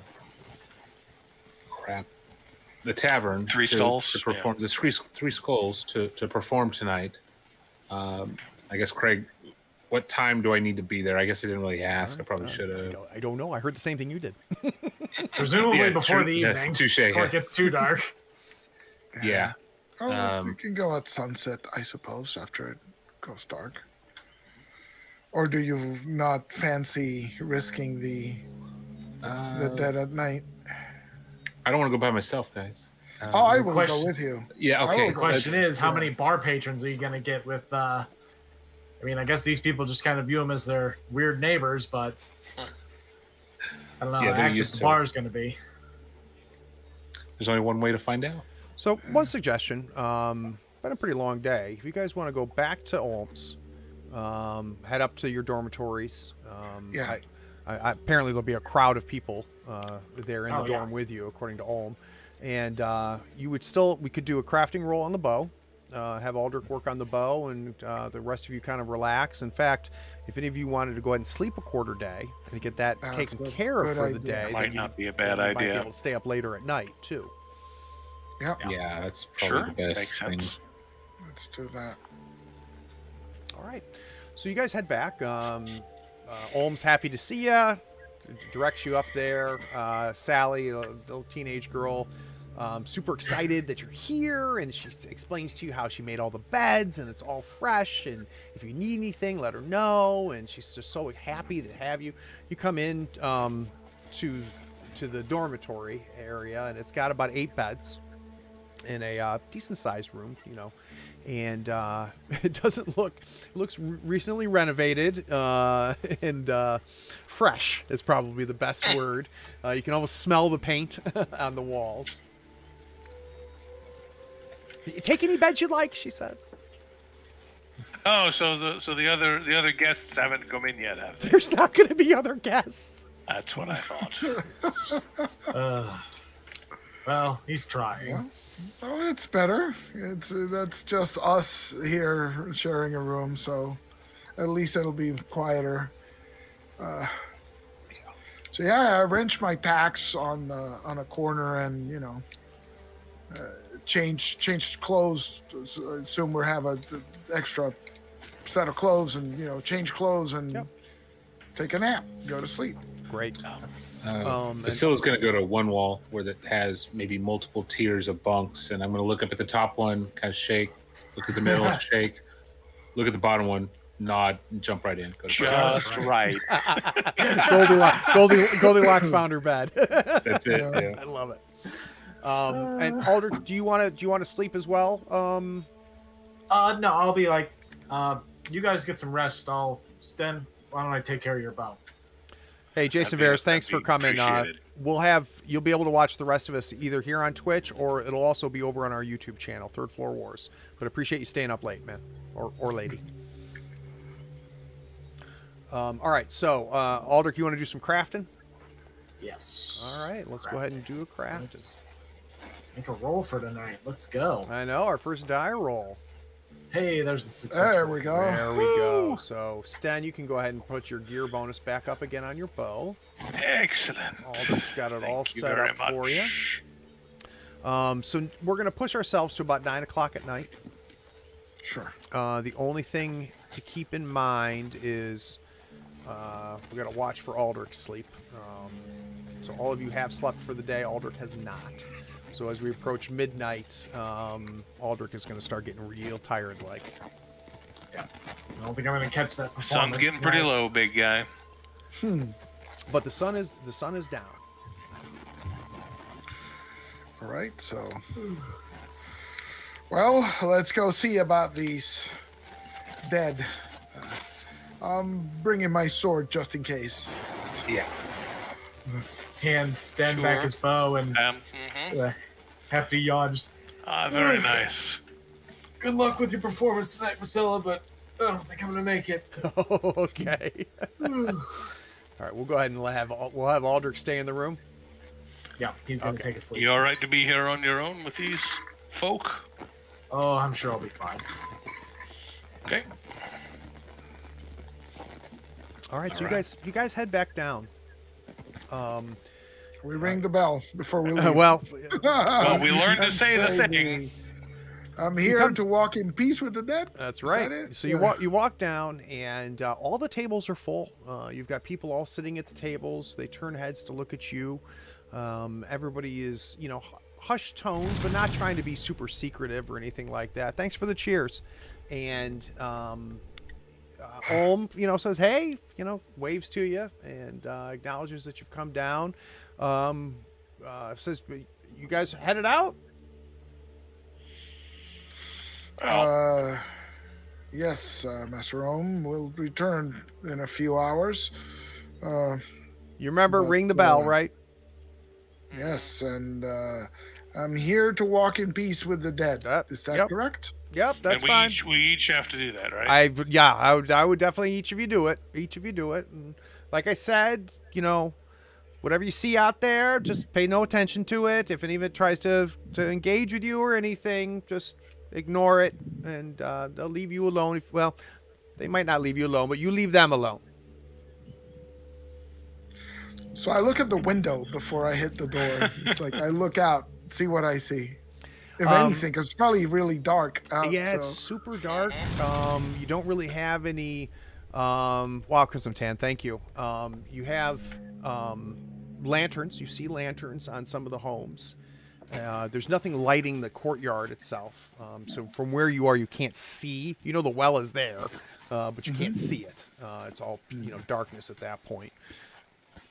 Looking out, towards the graveyard and up the hill, nothing special going on there. It's all dark, as anticipated.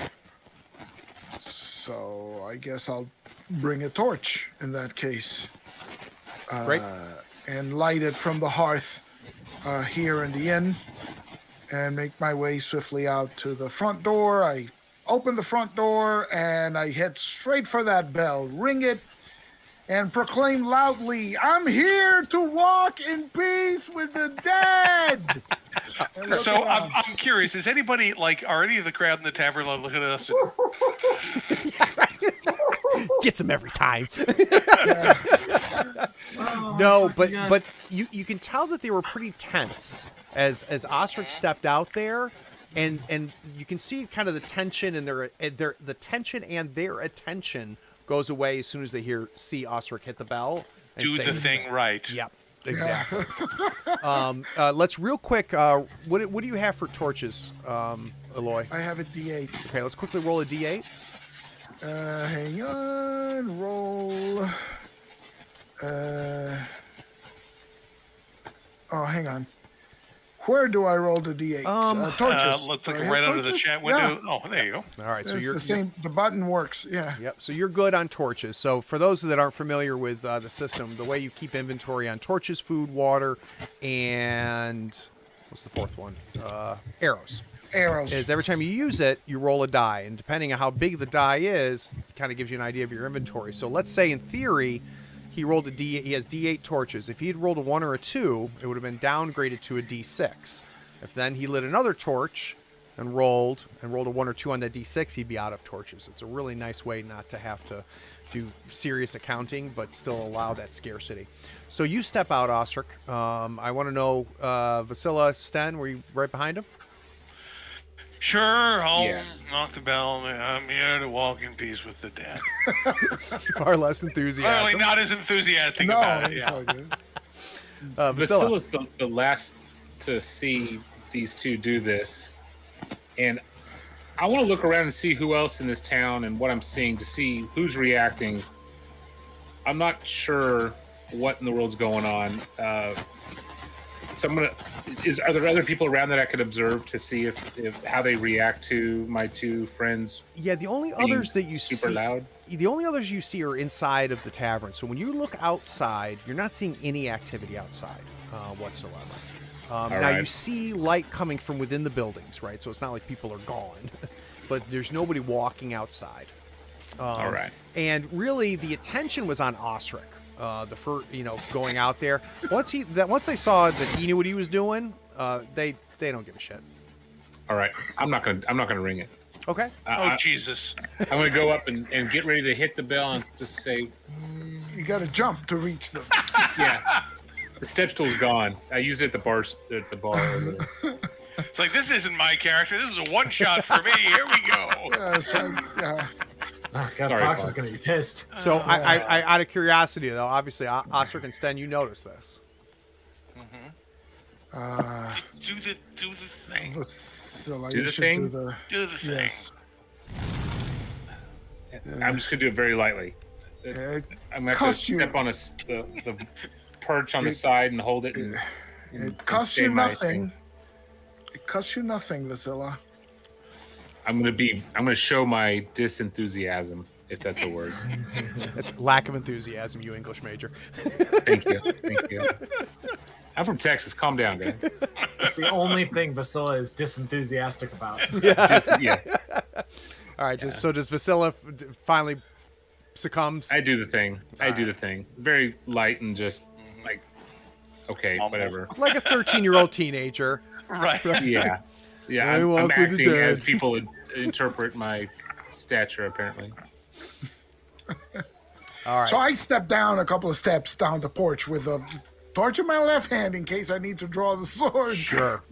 And raise it up and look about. Nothing weird. Nothing strange. Well, seems to be a slow night. Shall we go? And even for like Do it. Oakenheart, like as soon as you start getting to like 9, 10 o'clock at night, like the farmers have gone to bed, right? And They roll up the sidewalks. yeah, they really This is- do. So there's nothing odd here. So the fact that there's nobody on the streets isn't strange in and of itself.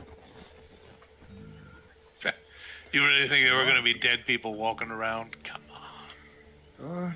Perhaps they've been taking us for fools, but, well, let's walk over there and see what we see. All right, so are we gonna head towards the Three Skulls? Three skulls. Yep. All right, so you guys head down. Osric is just swinging his head left and right, keeping the torch in front of him the whole time, and again, seeing nothing peculiar whatsoever. There's lights on in some of the homes, some that aren't. You pass the chapel, and nothing special going on there. The door has been closed to the chapel, where it was open during the day. You go to the bridge, cross over the bridge. There is a lot of light coming out of the Three Skulls Tavern, and you can hear a bit of noise, a murmur sound. So where it's been pretty much silent up to this point, it seems like if there's any activity, it's happening at the Three Skulls. But we also had a full house, it seemed, at Olm's place as well, though they were not nearly as noisy. All right. I think this is time for Vasila to shine here. So Vasila just jumps in, walks into the door, recognizing everybody's substantially taller than her. It finds the first is I'd like to find a stool or something to stand on. Sure. And announce Vasila is here to entertain you all tonight. So you dart in there, Vasila, and I think that I'm imagining as soon as the torchlight from Osric's torch reached far enough to catch the light coming off of there so that there wasn't a darkness to run through, I just see you scooting, right, and running into the Three Skulls Tavern. So you're there first before Sten and Osric make it in. You come in, and there's people are clanging beer, the goblets, and kind of laughing, and they're around the fire. There's another boar on the spigot there that's cooking. The bar is packed with men and women. You can see, obviously, Yawam has some sort of bench or crates or something that's allowing him to be eye level with everybody once he's behind the bar. You see him pouring. Sally's back there pouring and serving. And Vasila, you run in, you grab a stool and hop on top of it. No one's paying you any mind. Sten and Osric, you make your way to the front door. I'm gonna stay out here for a minute or two, see if any of these dead wander by. Give her a song or two to warm up the crowd. Yeah, it seems fine. I out of curiosity, I think I'll wait with you as well, at least for a bit. So I'm going into this bar by myself. You got this. Underage female. Wait. Okay.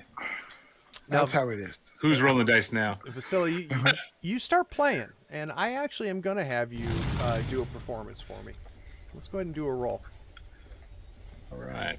Packed house always makes for a better gig. That's right. All right. Oh.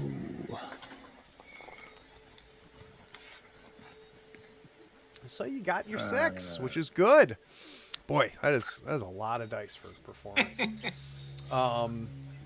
And actually, I think you shorted yourself because your loot, I think you should have done it off of the loot, maybe. I think the loot, double check it might give you a gear bonus.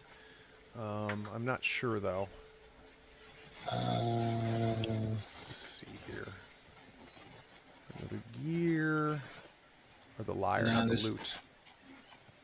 Yeah, nothing shows me to be able to click on it to roll anything off of it. Yeah, I can't remember if it does it. Let me just quickly check one more thing.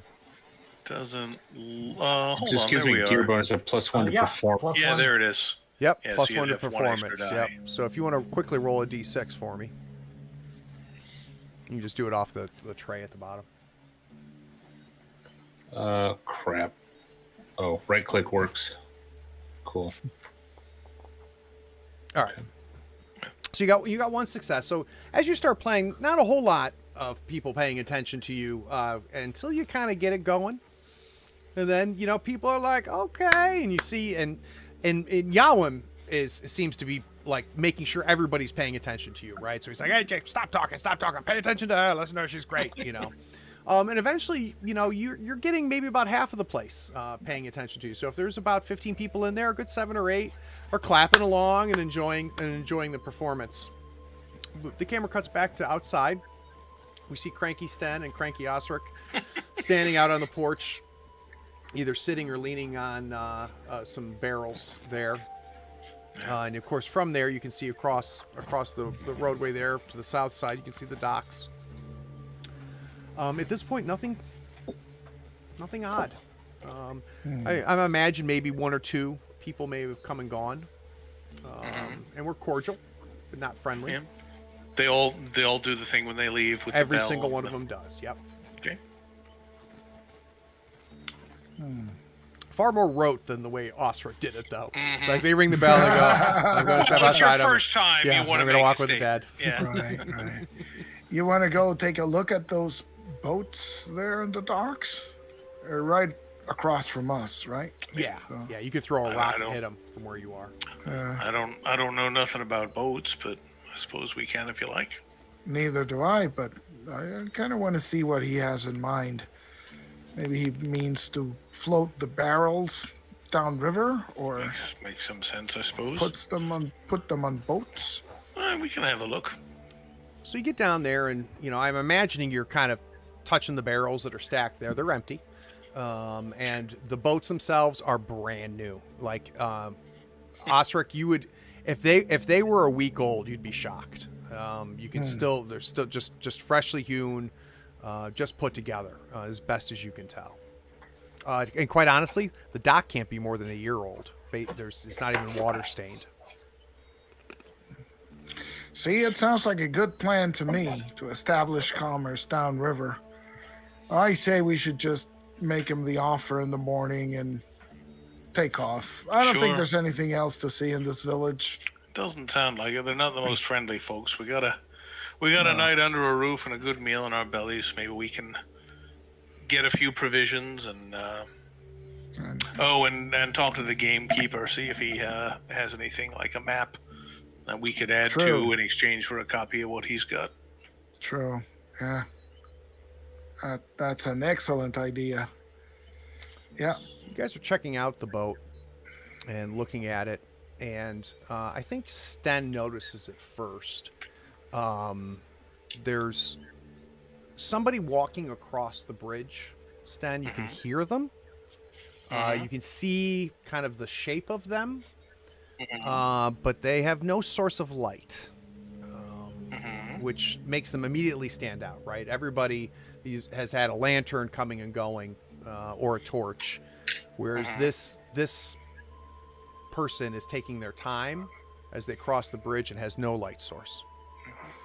And this is, out in the, in a place with no electrical lights or anything. It's dark. Correct. At night. Yeah, and I'm not sure Osric would have noticed, to be perfectly honest with you, but Sten, you did, and it's more of a function of kind of the backlight of the moon and the shadows and things like that. Somebody's picking their way across. Maybe we should give him a light. And I turn around and I sort of, holding the torch, aloft and try to see. Do I see what he's talking about? So you're gonna have to get a lot closer. So if we're gonna head towards him or her, I think we're done with the boats. Yeah. Sure. Yeah. Let's start moving in that direction. So you head east down the south bank, getting closer and closer, and this person is crossing the bridge at the same time. You both end up essentially meeting within, say, 10 feet of each other at the bottom of the bridge, at the south end of the bridge. And this is about the circumference of the light that you're getting from the torch itself. It's a man. You can tell immediately. Clothes seem like workman's clothes, so nothing fancy or anything along those lines. And as he's walking down, you see him turn his face up, and half of the face is gone. So you're seeing some decayed flesh kind of on the bottom quarter of his face. You're seeing about half hair, but the rest is like a brownish bone skull. And it just goes... And Sten is just kind of, tapping Osric like, hey. I'm here to walk in peace with the dead. Yeah, me too. And it just starts, doesn't really seem to be paying a whole lot of attention to you, just kind of walking, and now you're seeing the gate on this thing, and it just kind of sloughs by you, and, obviously, I assume you're making way. And I'll let him go. Headed directly up the river, towards the tavern. Well, maybe they want to watch and see what happens here. Sure. Maybe they like to drink as well. Drink, it's fine. Let's follow from at a discreet distance. Walk casual. Just don't look like you're walking casual. Right, exactly. So you follow this person, and they work their way to the bottom of the steps. Walks his way up to the front porch.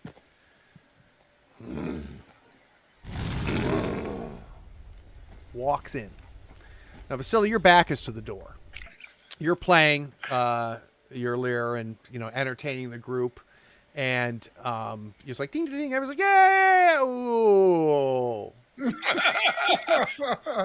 And you turn around, and standing in the doorway, you see this decayed person.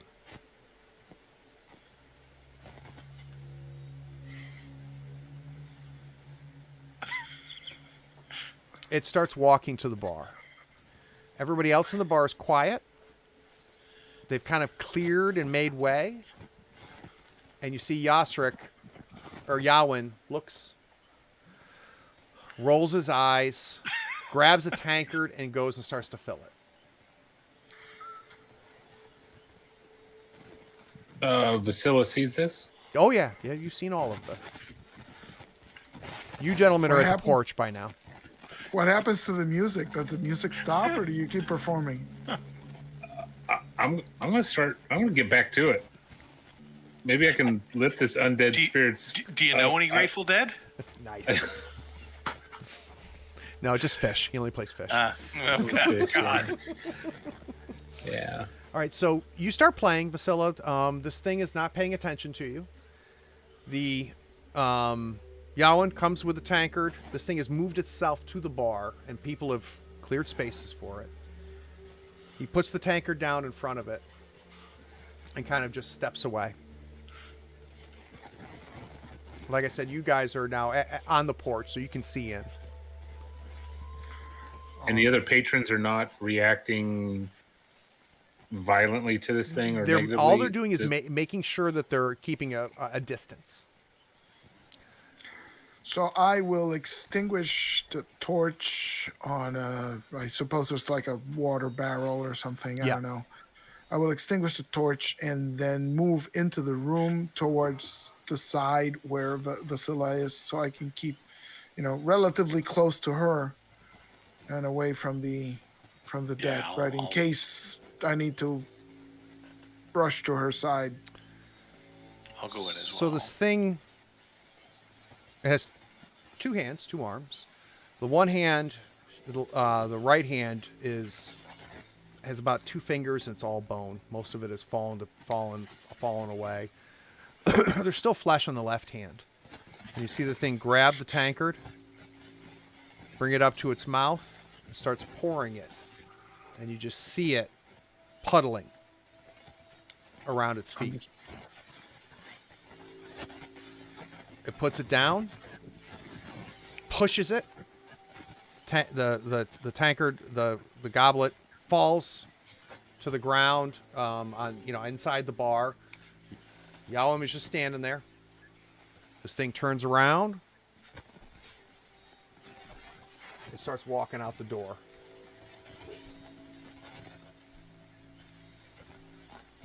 I'm certainly going to let him go. So I assume the two of you make way. Yes. This thing continues, and it goes back, retracing the steps. As far as whether I don't know if you're going to follow or not, but just continues towards the bridge. By about 20 seconds or so after it's left, people are back to their conversations. You see Yawan picking up the tankard, putting it, giving it to Sally, who's taking it back to what you assume is the kitchen. Just shut the door. Vasila's still playing. She's going to earn her coin tonight. And people are starting to get back into the music, Vasila, and kind of digging the music a little bit. I'm gonna go over to the bar. I think I need an ale. Okay. Come up. Yawam's there, and he goes, "Good to see you again. The young girl's doing great, just as I anticipated. Yes. Thirsty? I really thought you were having a joke. Yes. Having Yes, a I am. joke about the dwarves? About the dead. Oh no. Yeah, that's Elrond. He used to own this place. He was the miller. I don't know, a month or two, so once or twice a month maybe, he'll show up, spills my beer, leaves. Doesn't Never even tip. Never caused a fuss. No, doesn't tip. You tip though, right? How much is the ale, Master Yarwin? With her playing, you guys can a cup or a tankard. In case I plop down another cupper and Same. All right. So fills it up for you. Vasila, just continue entertaining and playing. I'm gonna get to an end of a song where I start feeling that this crowd is. I got maybe majority of the people being entertained. I'm gonna find an empty bread basket or almost empty bread basket. And I think I got the confidence level up. I'm gonna shimmy up a bar stool and grab that and start going around looking.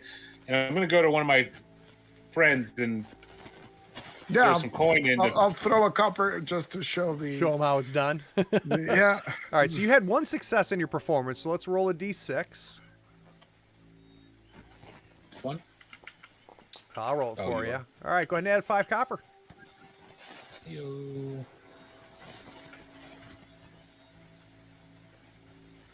All right, and I'll give the copper back to Okay. my guy here. You guys got a nice grift going here.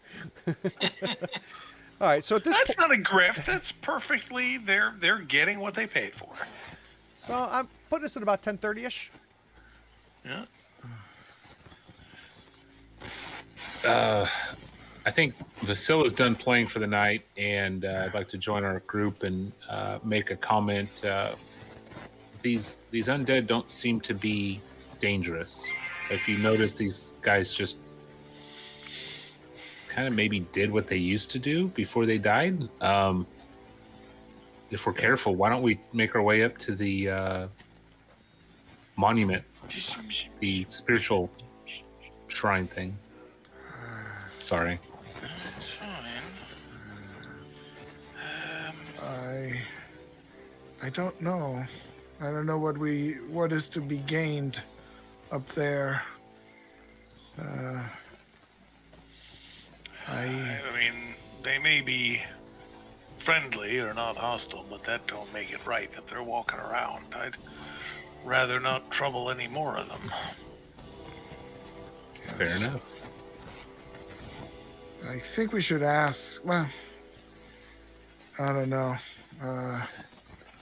Did This y'all is at all- all mention anything about this site that's here in the Hollows? Nope, Just that nobody had been up there. Yep. That's all. And Olm, I think was it Olm or Yawen that mentioned? I think it was Olm that mentioned. Olm that said nobody had was been up there. Oh, you're And right, his- you're and right, His you're dad right. had never been up there. Mm-hmm. But no, Yawen didn't seem to indicate anything about it. Well, this village certainly has its strange customs, but I suppose we've all been isolated in the mist. They've lived like this for who knows how long.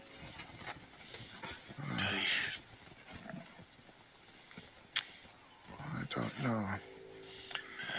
I'm I, rather happy to be on my way, honestly. yeah, let's go back to our beds and come back here in the morning. And I say we'll go with our plan. Make business with the brewmaster and be on our way. It's quite an unnerving town. Exactly that. So I assume we're going to ring the bell. So just be mindful. Ring the bell this time loudly and No, proclaim your. Stan is much more serious about it this time on the way out. How about Vasila? Oh yeah. Seeing this fleshless creature, we're ringing the hell out of that bell. Oh, so you go ahead and you ring the bell, and you guys head out. Not real clear. You think you see something, but it's just a shadow. The town is much creepier on the way back than it was on the way here. Because I think that there was some skepticism. I think there was some doubt. I think Sten honestly thought that they were maybe, having a laugh at about at 50-50. at the new kids.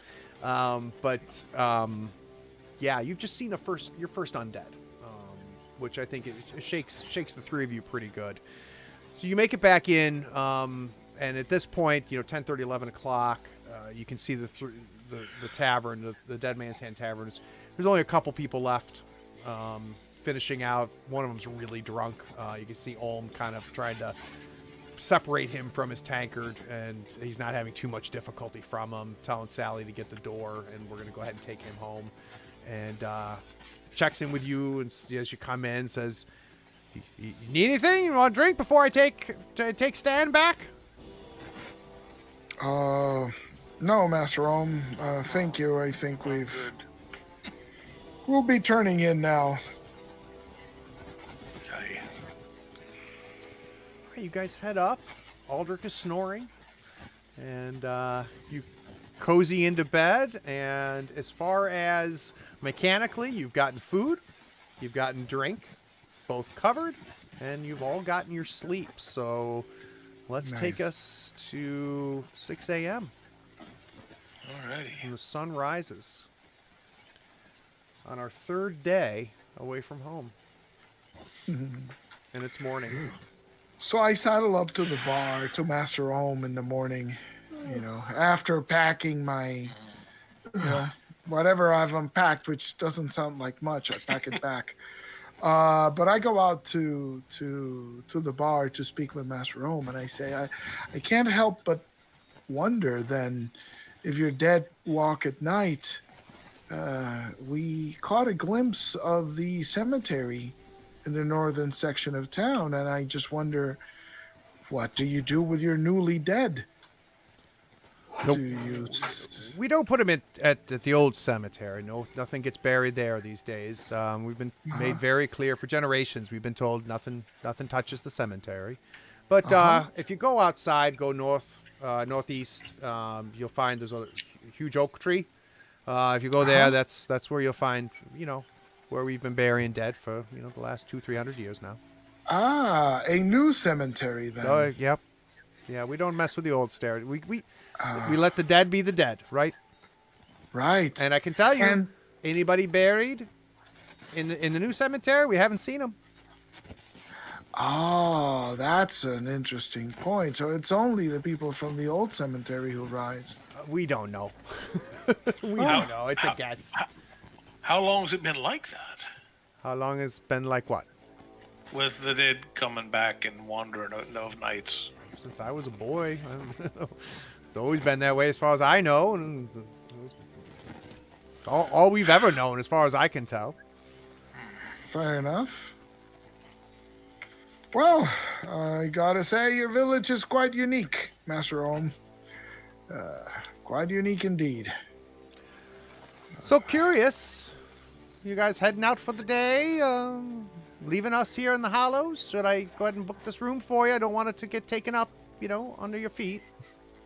We'll consider it. My funds are running kind of low. We've seen the sights. I think we'll be heading off elsewhere, but we're sure to return at some point, so we know where to stay. Well, and if you head out of the Hollows and if you see anybody, make sure you tell them that Olm takes care of you. Aye. Tell them, I send will, them right Master. here. I'll give them the friend's discount, True enough. Thank you.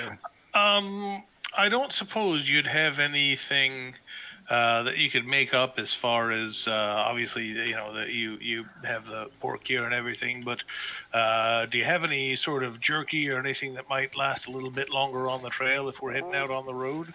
Yeah, sure. I could probably actually. You know what? Your best bet is to go see Vike. Vike probably has the best jerky. And I'm sure he'd be more than happy to sell you some. Very good. And he's the one just across the square area. Eh? Yeah, Jeff. If you just go on the other side there of the well.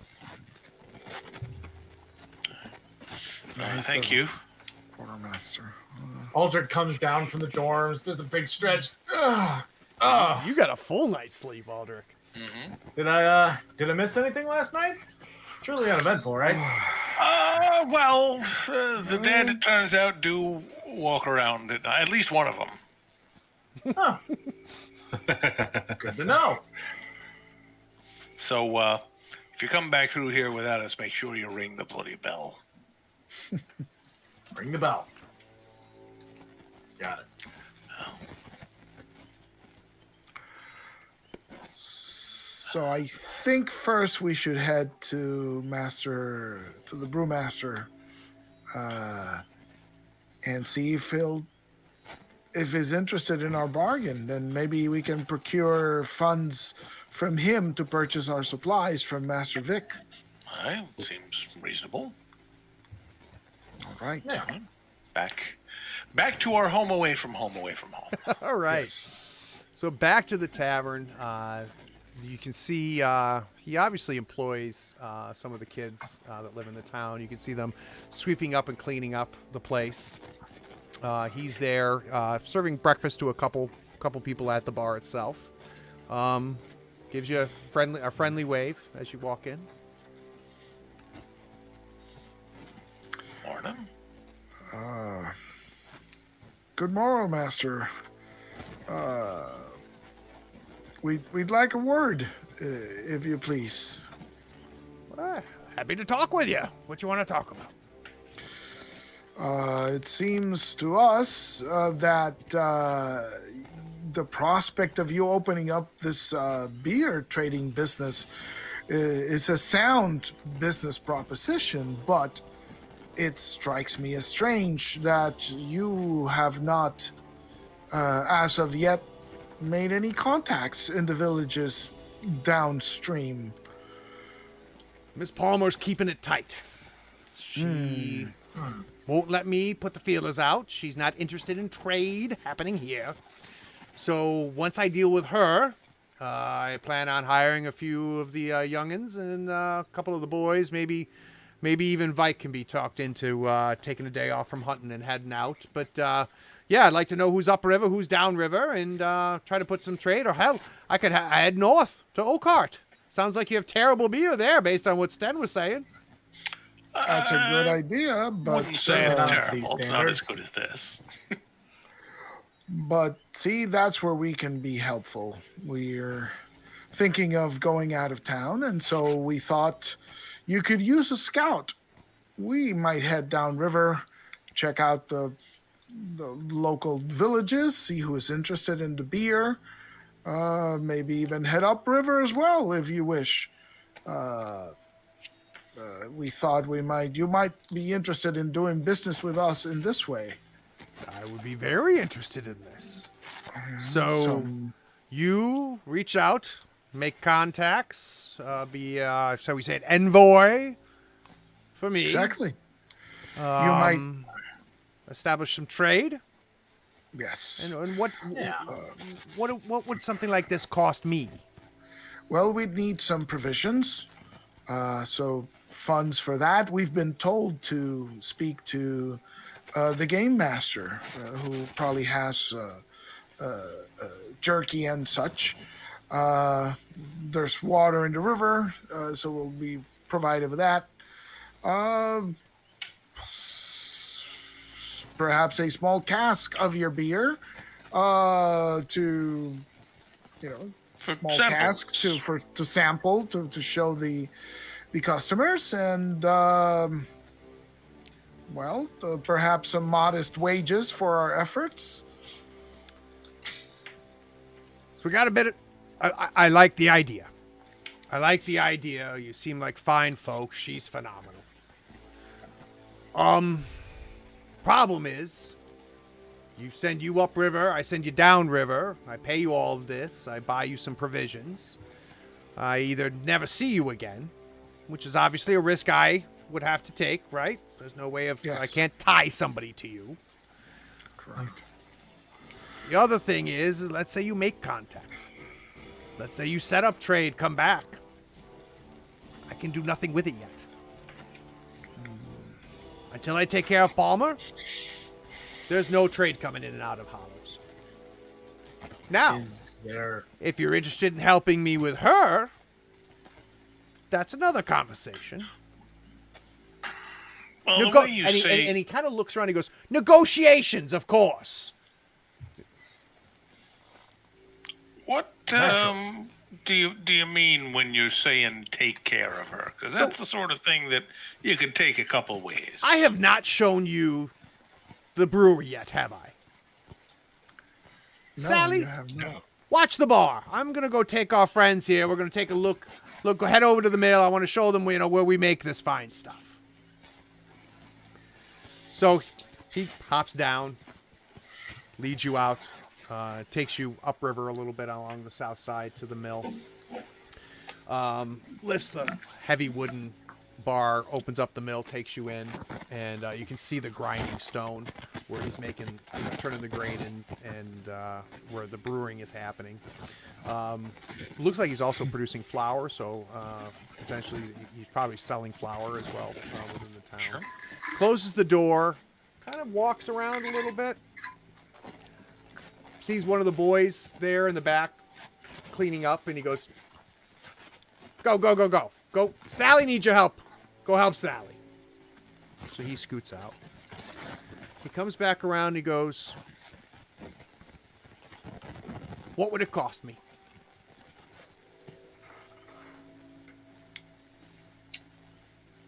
Just to be clear, Master, what are we speaking about? You wish this woman killed? I want Miss Palmer to no longer be my problem. And her objection is to trade in general? Or? She's mad because I'm not paying her little tithe taxes, which if you walked around this town, you know she's not paying it to keep the place nice.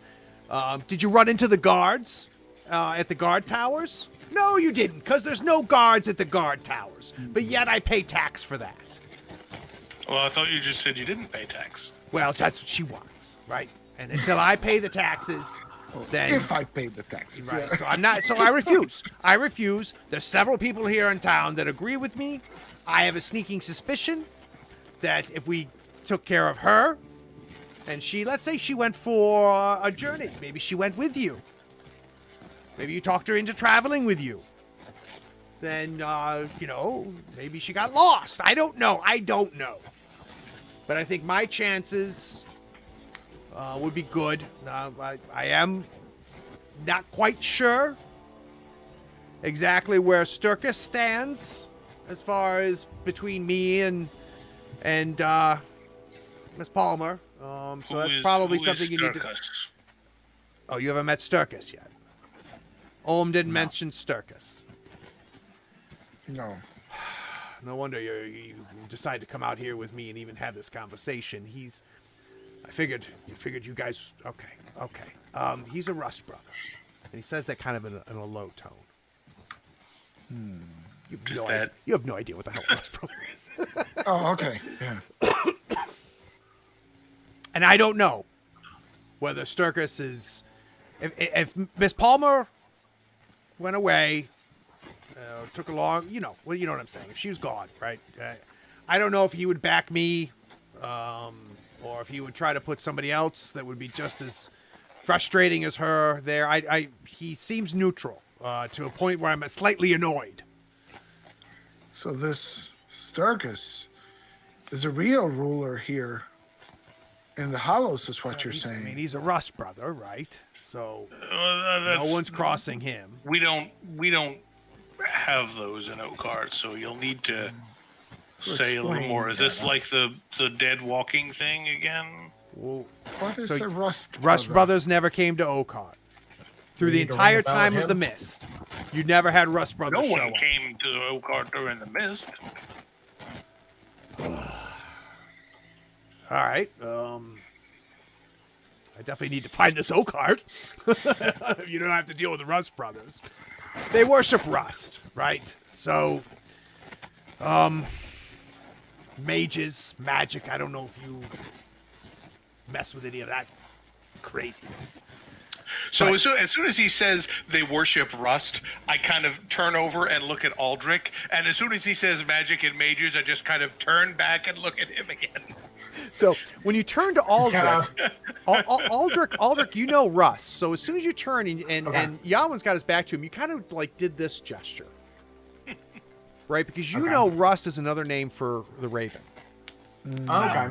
Okay, so you've known that, but you've never heard of a Rust brother before. Oh. And nobody in Oakart would have ever called the Raven Rust. But he comes, collects his tithes for Rust. He's not the first one we've had. I'd have to say he's the least troublesome of them all. In my lifetime that I've been here, what now, 15 some odd years now since I came over, and I think he's the second. Sturkis is the second. The first one I heard was a bastard. Sturkis pretty much keeps out of things, and I wish I had a better sense of what he wants. But my concern is that we go through all this trouble to take care of Miss Palmer, and then we end up in the same spot, and I've paid you who knows how many coin to do that, and I'm in no better of a position. I don't know if he'd put Olm in charge of things, or I have no idea what he would do. So you pay this Sturkis, but not Palmer. Sturkis doesn't bother me. Like I said, I don't... Sturkis... Now, I do know, I've been told, that Sturkis does drink at the Dead Man's. I've never had him come here. I don't know if that's because he doesn't like me. We nod, we say hello. I'm not really interested in digging into his inner mind. Now, if you were to find out where Sturkis falls, maybe Sturkis would even help us. So when does this man Sturkis come in? Does he come in? He lives here. Once a month? He lives here. He's 2 doors down from Palmer. Oh, well. Okay. That changes things. So perhaps we can have a talk with him and explain the trade situation and possibilities to him. If you're brave enough to have a conversation with Sturkis, yeah, please. I'm not paying you in advance, though. But if you were to find out that Sturkis would allow this to happen, and Sturkis would back me as mayor to run the Hollows, 2 silver for each of you. So, And that's not even taking care of Miss Palmer. all right. So this man is a worshiper of rust. And you can't talk to him? Why not? Everybody would be afraid. I am afraid to talk to him. If I were to rub him the wrong way, I would be destroyed. They're very powerful. The Rust Brothers are very powerful. There's many of them. If I were to, in the middle of the night, sneak into his cabin, into his little home, his little hovel, it's gross, and slit his throat, there'd be 10 of them here the next day. They would raise this town. So there's more from the outside, is what you say. The Rust Brothers have much, much power here.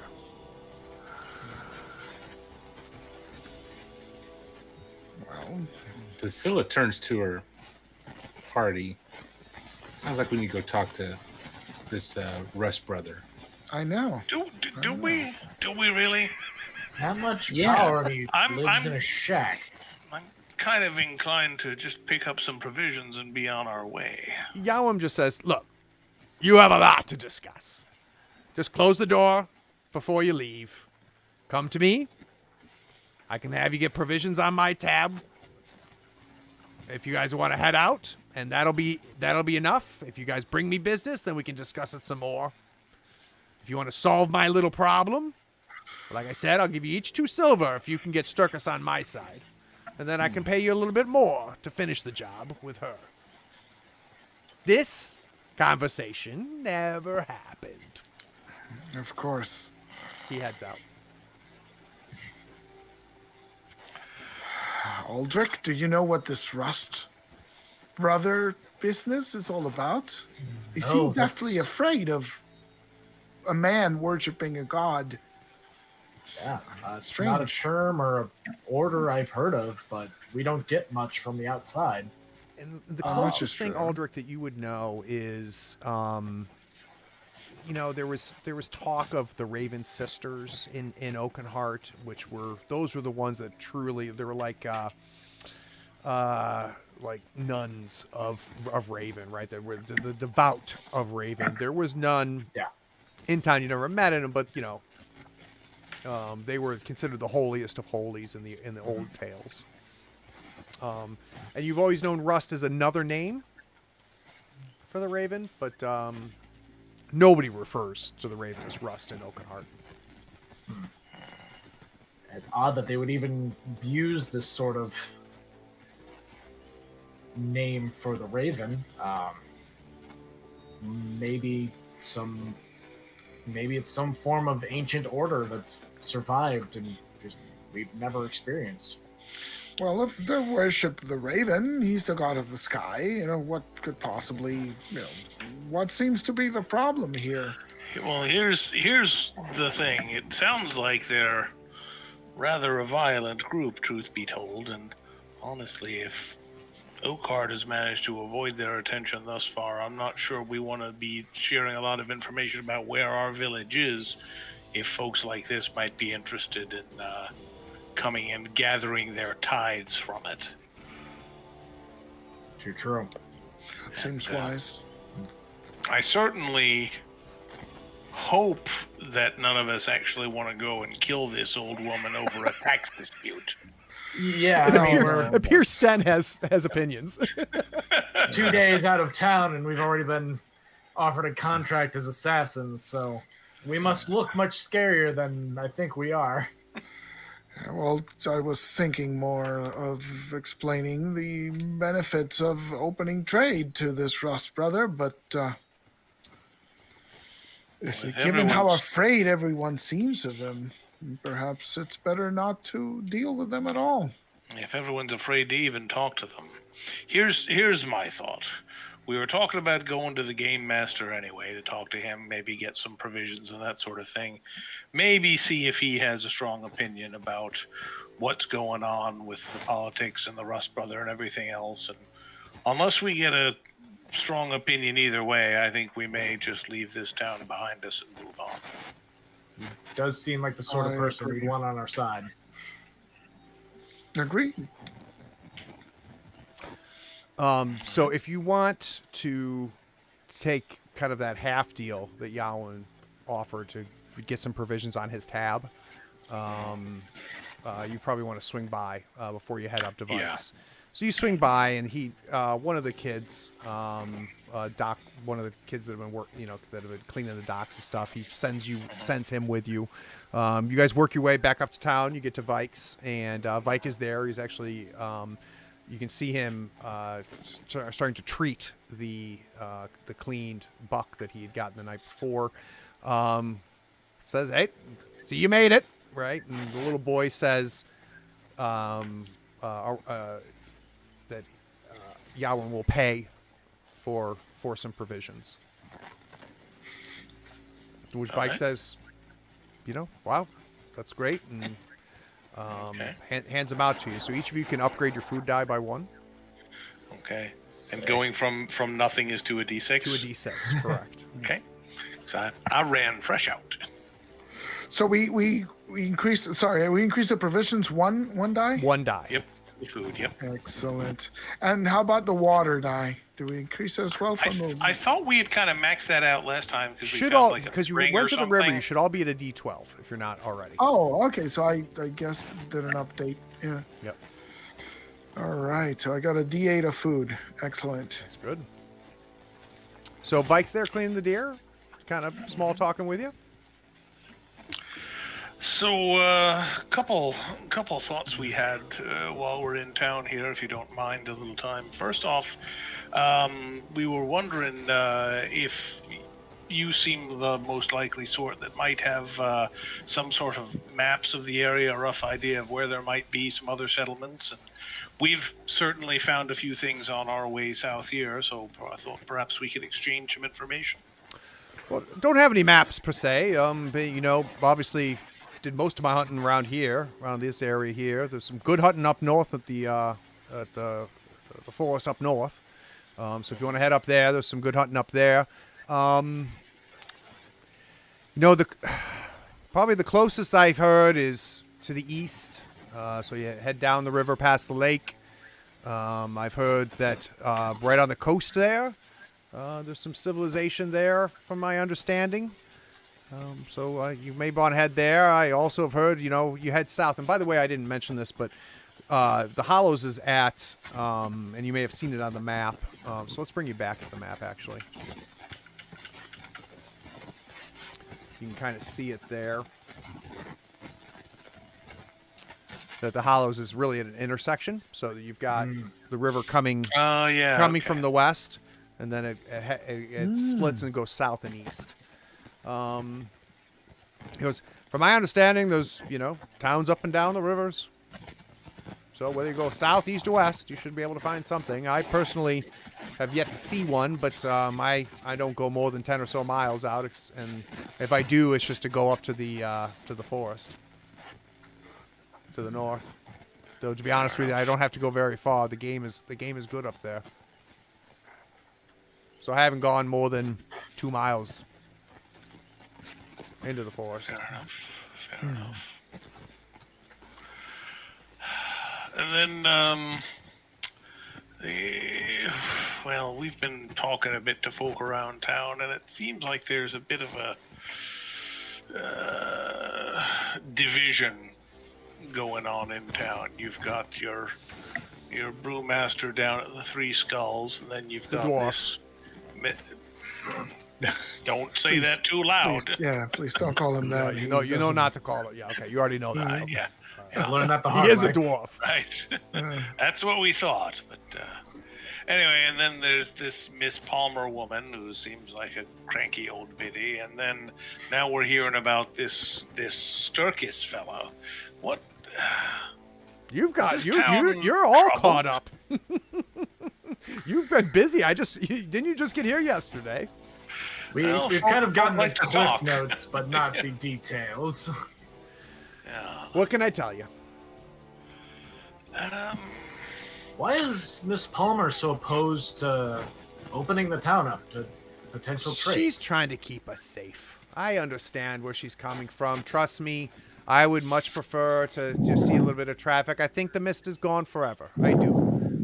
It's nice to see new faces like yours coming into town. I wish she was a little bit more hospitable than she is. But I understand. You know, we've kept the hollows here. And we've kept the dead at bay for as long as we have. And, you know, the unknown is scary. So I understand where Palmer's coming from. I do. I understand where Yawan's coming from. He wants to open it up. He makes good beer. Good beer. When he showed up here, That he does. when he showed up here 15 years ago, it was the best thing that happened to the Hollows. So, you know, I understand his point too. I do think he should be paying the taxes. I pay mine. It's going to come to a head. So where did he come? He came through the mist to get here? He showed up. Full beard, full hair, just as I'd heard dwarves were. Always were. You know, I've always heard dwarves very proud of their, you know, the mustaches, the beards and stuff. At least that's the tales my grandfather used to tell me. And he was here. He just was here. And he started working for the miller. Shaved his face, shaved his head. He's always kept it shaved. And now, you know, when the miller passed away, he had bequeathed it to Yawim, and of course it's all Yawim's now. And but he started making that beer soon after his arrival. He couldn't have been, you know, but I don't know how long dwarves live, a teenager or equivalent. He knew how to make beer. We've had an experience with wanderings in from the mist ourselves.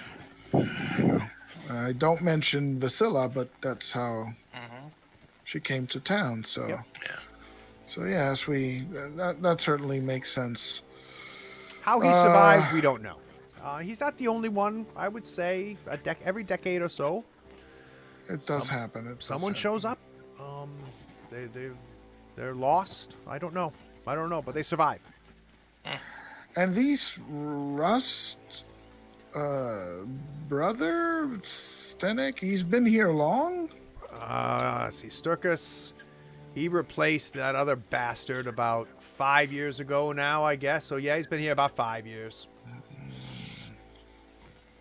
And he just comes and collects money from everyone? We pay out. Everybody pays him. Everybody, all of us pay him. But I gotta tell you, compared to the son of a bitch before him, he's at least he's at least stays out of our business.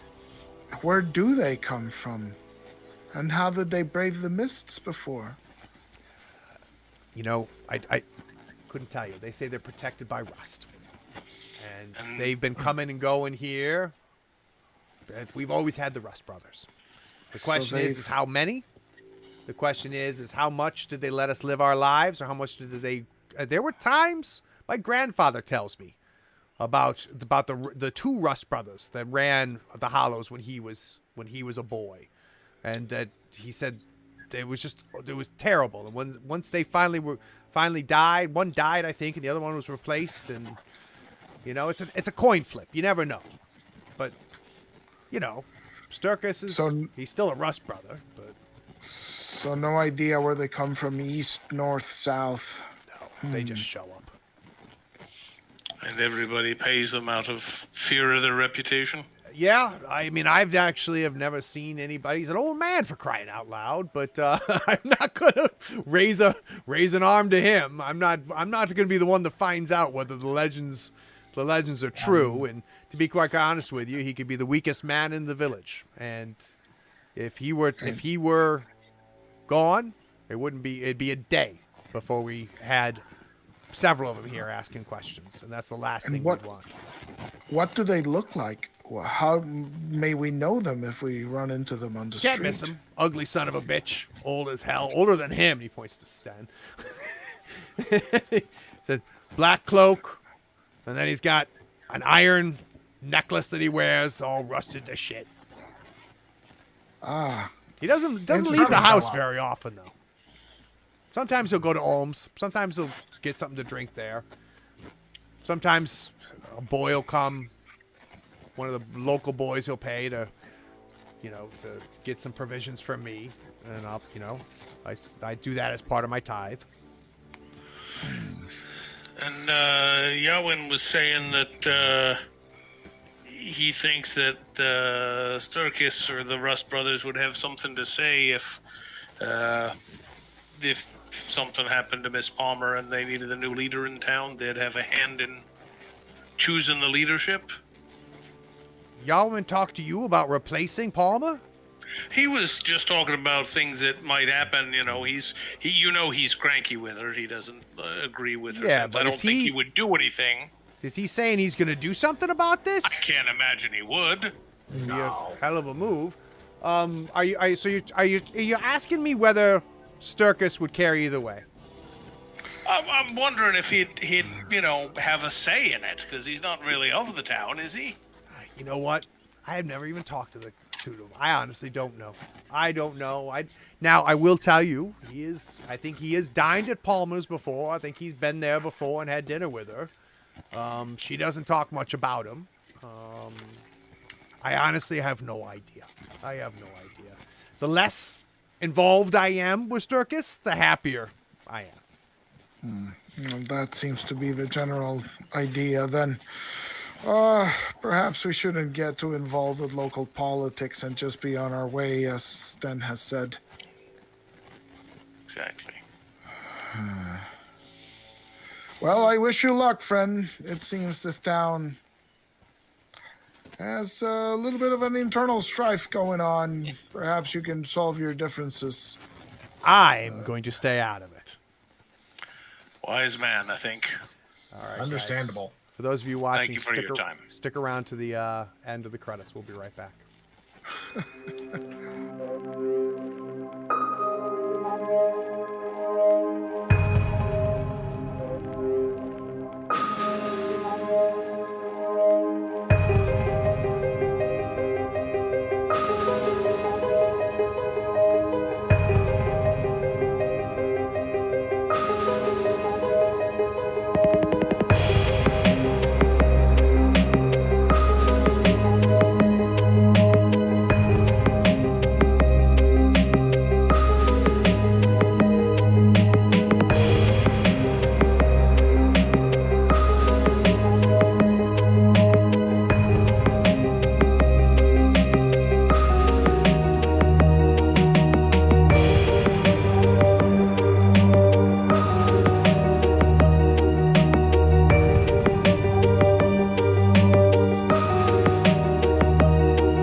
Welcome back, everybody, and to everybody that watched.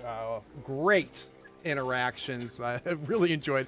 I tried my best not to laugh at a lot of that stuff, But I appreciate it. Everybody that has been active here. Nick, thank you for being the pitch hitter. You did a great job. Amen. Fox had somebody in good hands. Now, this is your second time ever playing Forbidden Lands, is that right? Yeah. I did kind of a intro one shot and just fell in love with the system alone. So yeah, this system. Comparing is GMs, fantastic. which GM was better? Just out of curiosity. Nope. Yeah, Be careful here. Uh-oh. Yeah, no, this is bar none. The production value and the effort you put in. No, and no joke. I'm not kissing your ass, like for real. The stuff you do. I puts it appreciate leaps and that. bounds ahead. Now, I'd be curious, and I don't want any details, but this is not your first time in the Hollows, because your first session, I think you went to the Hollows. How different was it? Now, again, no details, because I don't want any spoilers for anybody. Was there some similarities, some differences, or? Yes, there was some similarities, but some minor differences in certain aspects of it. And it's amazing in this world, the different routes that people go. Yeah. Because I found myself leaning towards one way and going, oh, this is not my full time. I need to stop. And so I let you guys run with it. And so it was that little internal struggle I had with, like, I'm just going to take a step back and let's see how it goes. Because I was a little familiar of certain aspects, I guess. Right. The approaches were different. But yeah, it was great seeing interpretation or storytelling a little differently between the two kind of. Yeah, Nick, you were all set to straight up murder the old lady, weren't you? Tell the truth. No, not at all. I was tempted involving in the internal strife, but I got the hint that maybe that wasn't the goal of the group. I was like, okay, I'm just a freaking bard just playing the fiddle. It's like I thought you did a good job, man. I think I enjoyed it. And as somebody who's watched you, from your first role-playing game till now, I can tell, dude, you're starting to get the groove. You're starting to get comfortable with it, which makes me happy. Yeah. And for those of you watching, we're going to see Nick come back because he's part of the other Star Wars game, which we're moving to the live stream, which is end of May? I think we're going to end of May. So, May 29th, I think. Fistful of credits. It'll be our second live stream Star Wars game, so you'll see Nick return for that. So excellent. So I think we should do experience just real quick, and then I've got some more questions for the permanent cast here. So if you guys want to bring up your character sheets, let's go quickly through the experience. What I was saying when we were in the credits roll is I was really trying to get us to at least walk out of town so we can get an experience point for seeing a new hex. But you're like, as soon as we're done here, all right, we're done for the night. Way to metagame it. All right, so did you participate in the game session? You did, so you get 1 XP for that. Did you travel to at least one hex on the game map that you had not visited before? The answer is no. Well, technically, we weren't in the hex of the Hollows last game. You were in the hex. Good try, though. I'll give you credit for that. Did you defeat a monster? No. New adventure site? No. Did you find a treasure? No. No stronghold action to activate the pride. Anybody suffer from their dark secret? I don't think so. No. Did anybody risk their life? No. All right. I think we just got the 1 XP for this session. A lot of RP in this session. I think we rolled the dice like twice. Which is good. I fixed a bow. Yeah, you fixed a bow. And I appreciate that. Yes. No problem. So pacing wise, a little bit different. Aloy, what were your feelings about the sessions? A lot more RP this session. Yeah, I like the game anyway. So it doesn't have to be rolling the dice for me all the time. As long as there's something interesting happening, right? And the fact that I haven't read the game master section, I have no idea what's going on, right? So I have vague hints. I sort of remember the Rust brothers mentioned at some point, but it's I'm choosing to go with the information that I get from the session, right? So if nobody tells me that the Rust brothers are this or that, I'm just, they're just guys, right? We can go talk to people. But other than that, I really like, the ambience is good. There's an interesting thing with the dead people. If we didn't get, you can immediately sense that there is something going on deeper and darker in this place, but we never sort of ran into it. And so, I think this is kind of like what happened last time with the grave markers that we found. It's like no reason to rob a grave, Yeah. right? Yep. And let's let the dead person rest in peace, right? And here it's like, well, do we really want to get involved in the politics? We went up the hill. It's a shrine to a god that we know, and so it looks extremely suspicious and necromantic. But hey, It's and it's something that I like a little bit about this compared to, say, D&D, right? So in D&D, it's just like, yeah, we're going to go headlong into this. We're the heroes of the day. And, right. we're going to, I mean, if this was a D&D, you'd be figuring out how you're going to purge the dead from this town. I kind of like Forbidden Lands a little bit, which is, that's not what you guys do. It doesn't mean you can't, but it's not the default mode, which I think makes it interesting. We didn't witness anybody getting sacrificed. We didn't witness anybody getting killed by the dead. Yep. Things which would have motivated, to us to say, well, this is just plain wrong, Good right? point. It's weird that the dead people are walking, but they're not hurting anyone. Yep. And so it's like, well, they've lived like this for 300 years. I guess they can keep on going, right? When I interviewed, so that's my feeling on it. Yeah, I think that's a good feeling. When I interviewed Eric Granstrom, who's the person who wrote Forbidden Lands, now he didn't do the mechanics of it; he created the world, and that'll be coming out on the podcast. So there's a quick plug for you: Tabletop Talk, the podcast, Third Floor Wars. If you're not already listening to it, you can look forward to my interview with Eric to come out. And one of the things that I went into that with a ton of questions, right? Because I've read all the Forbidden Lands books, and it's like, I have questions. And essentially, to boil it down, he's like, well, you should. He goes, because we don't answer a whole lot, and I like that, right? So a lot of this in Nick, was like, well, Craig, I've already been to the Hollows, and I've got people, Jim, who's watching, who plays in my other game, and they've went to the Hollows. He's like, should I watch out for him? I'm like, it's going to be different every time. And I like that. I like that it is super sandboxy. Now, my only concern about this, and Brian, I'll ask you this, I'm a little concerned about pacing, right? So I'm now I'm not used to running a sandbox as big as this one is. And this is not good or bad, but did you feel pace-wise we were okay? Or as a player, would you like things to be sped up a little bit or pushed a little bit? What do you like as a player? It's interesting you ask that, because I've just done. I was involved in another game that recently folded for unrelated reasons, and one of the things I really liked about that is, and the same with this session, is that we were able to take the time to let the story flow. I think we've got enough interesting characters and personalities. I wouldn't want to do 2 or 3 sessions of this kind of just extended role playing, but I like the fact that we can have it in here, and hopefully nobody was feeling too, bored or left out. I mean, I like, exploring some exotic things and maybe doing some more dangerous stuff. But I certainly don't mind having something like this come in where we can just kind of stretch our role-playing muscles and be people. Good. Nate, where are you?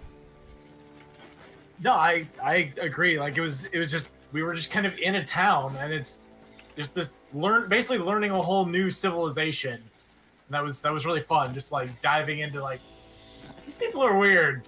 But they didn't think we're weird, so I don't know. I'm pretty sure these people are weirder than we are. That's our point of view. That's how we view them. So let's not, make any judgment calls here. Well, it looks like Free League, if you're watching, it looks like we sold a book to Roanoke. Excellent. Roanoke, yeah, ping me, man. You and I need to talk about this game. The fact that you don't already have this game is a problem. Well, like I said, we had a great audience. I love the interaction with everybody. I love seeing a husband and wife battle with bits. That makes me very happy. So I enjoyed that. And keep your eyes on the schedules. If you're not already listening to the podcast, listen to the podcast.